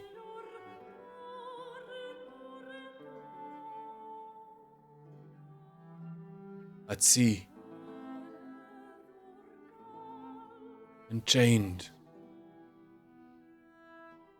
many forces pulling her in opposite directions, chains tethering her to Lindon, chains pulling her to the great southeast, chains pulling her under sea. Chains everywhere. Chains pulling her north. Golden chains pulling her to the divine west. She fights them all, refusing to let her mind wander, be lured in any one direction. Irime.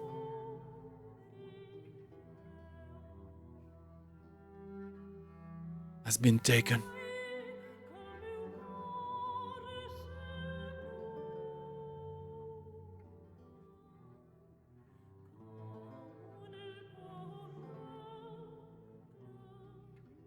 It just got personal. Yep. There's no way back now.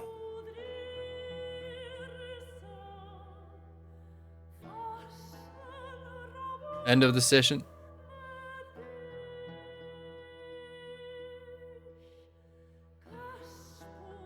So what's it gonna be? What should I prep for next week?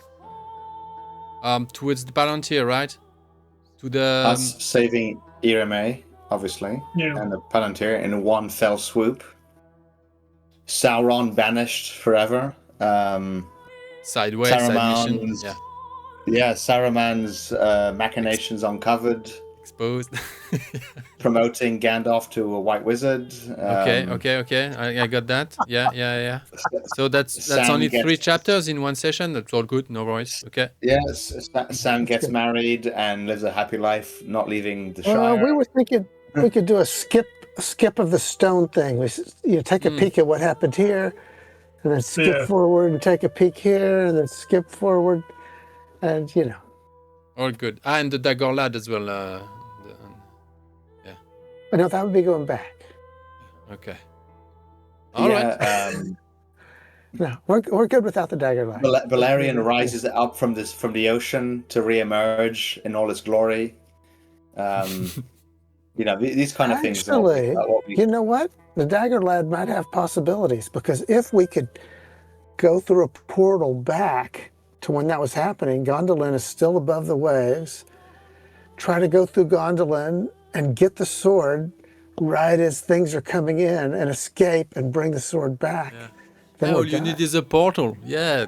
Come on. Just need a portal. Yeah. We need to find it. We need to, I can't do the Doctor Who thing. Sorry. we need to What I find was trying to it. do. All right. So yes. So if you could prep for that, Ali, that would be great. Honestly. I got you covered. No worries. I mean, I have years of campaigns pre-written.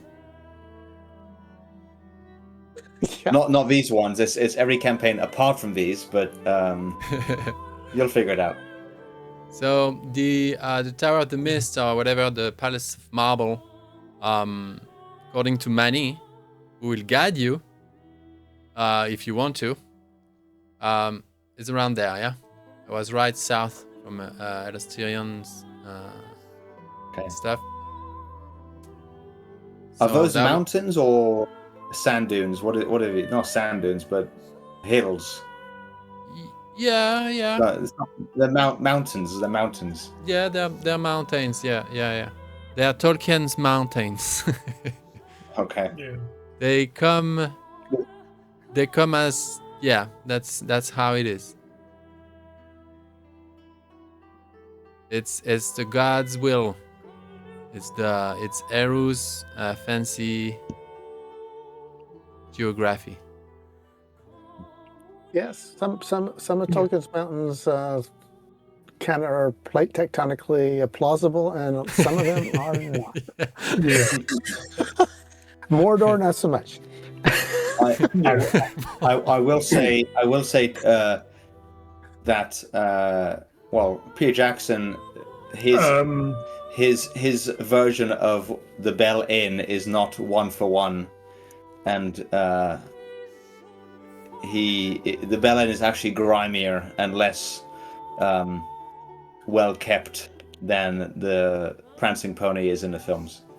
Ah. I'm only kidding. It's a very fine. Peter Jackson. Yeah. Sorry. So yeah, so that will be your first. This is where she's anticipated to have disappeared. So expected to have disappeared. This is where Usapton was having a moment rest after having her hand cut. So this is where you will begin your investigations, looking for the Palantír stolen by Bernie's very own parents. Yeah, although they, if only we'd been able to release them in time. Maybe we just weren't in time destroying those rings. Yeah. Well, we'll see. Yeah. Everyone is good for next week? Yep. Yes. The big kid. Awesome. Boring. We've had so much bad luck lately that I'm wondering what's going to happen, but let's plan on bad luck being over. Yeah, it's how it is. You know, it's just It, yeah. it And the happens. I'm stories glad the you story guys goes on. discovered it early, and yeah. We have our imagination to fill in the gaps. It's all good. It's gonna be fine. And Thanks so much, guys. Yeah. Nothing more. Thank you for your great roleplay today, all of you. See you next week. XP's. you Oh very yeah. much. Next Yeah. week we start the session with the good old fellowship phase, and we go shopping. Yeah. Yeah. Oh, Is it a rest phase now? Because I have a leveling up and some scars that maybe get rid of. Yeah. For the scars, no. No, They're only new. only in Yule. I'm sorry. only in Yeah. Yule. Okay. Yeah. Well, all right. Well, Yeah. that's fine. We will survive. We will survive.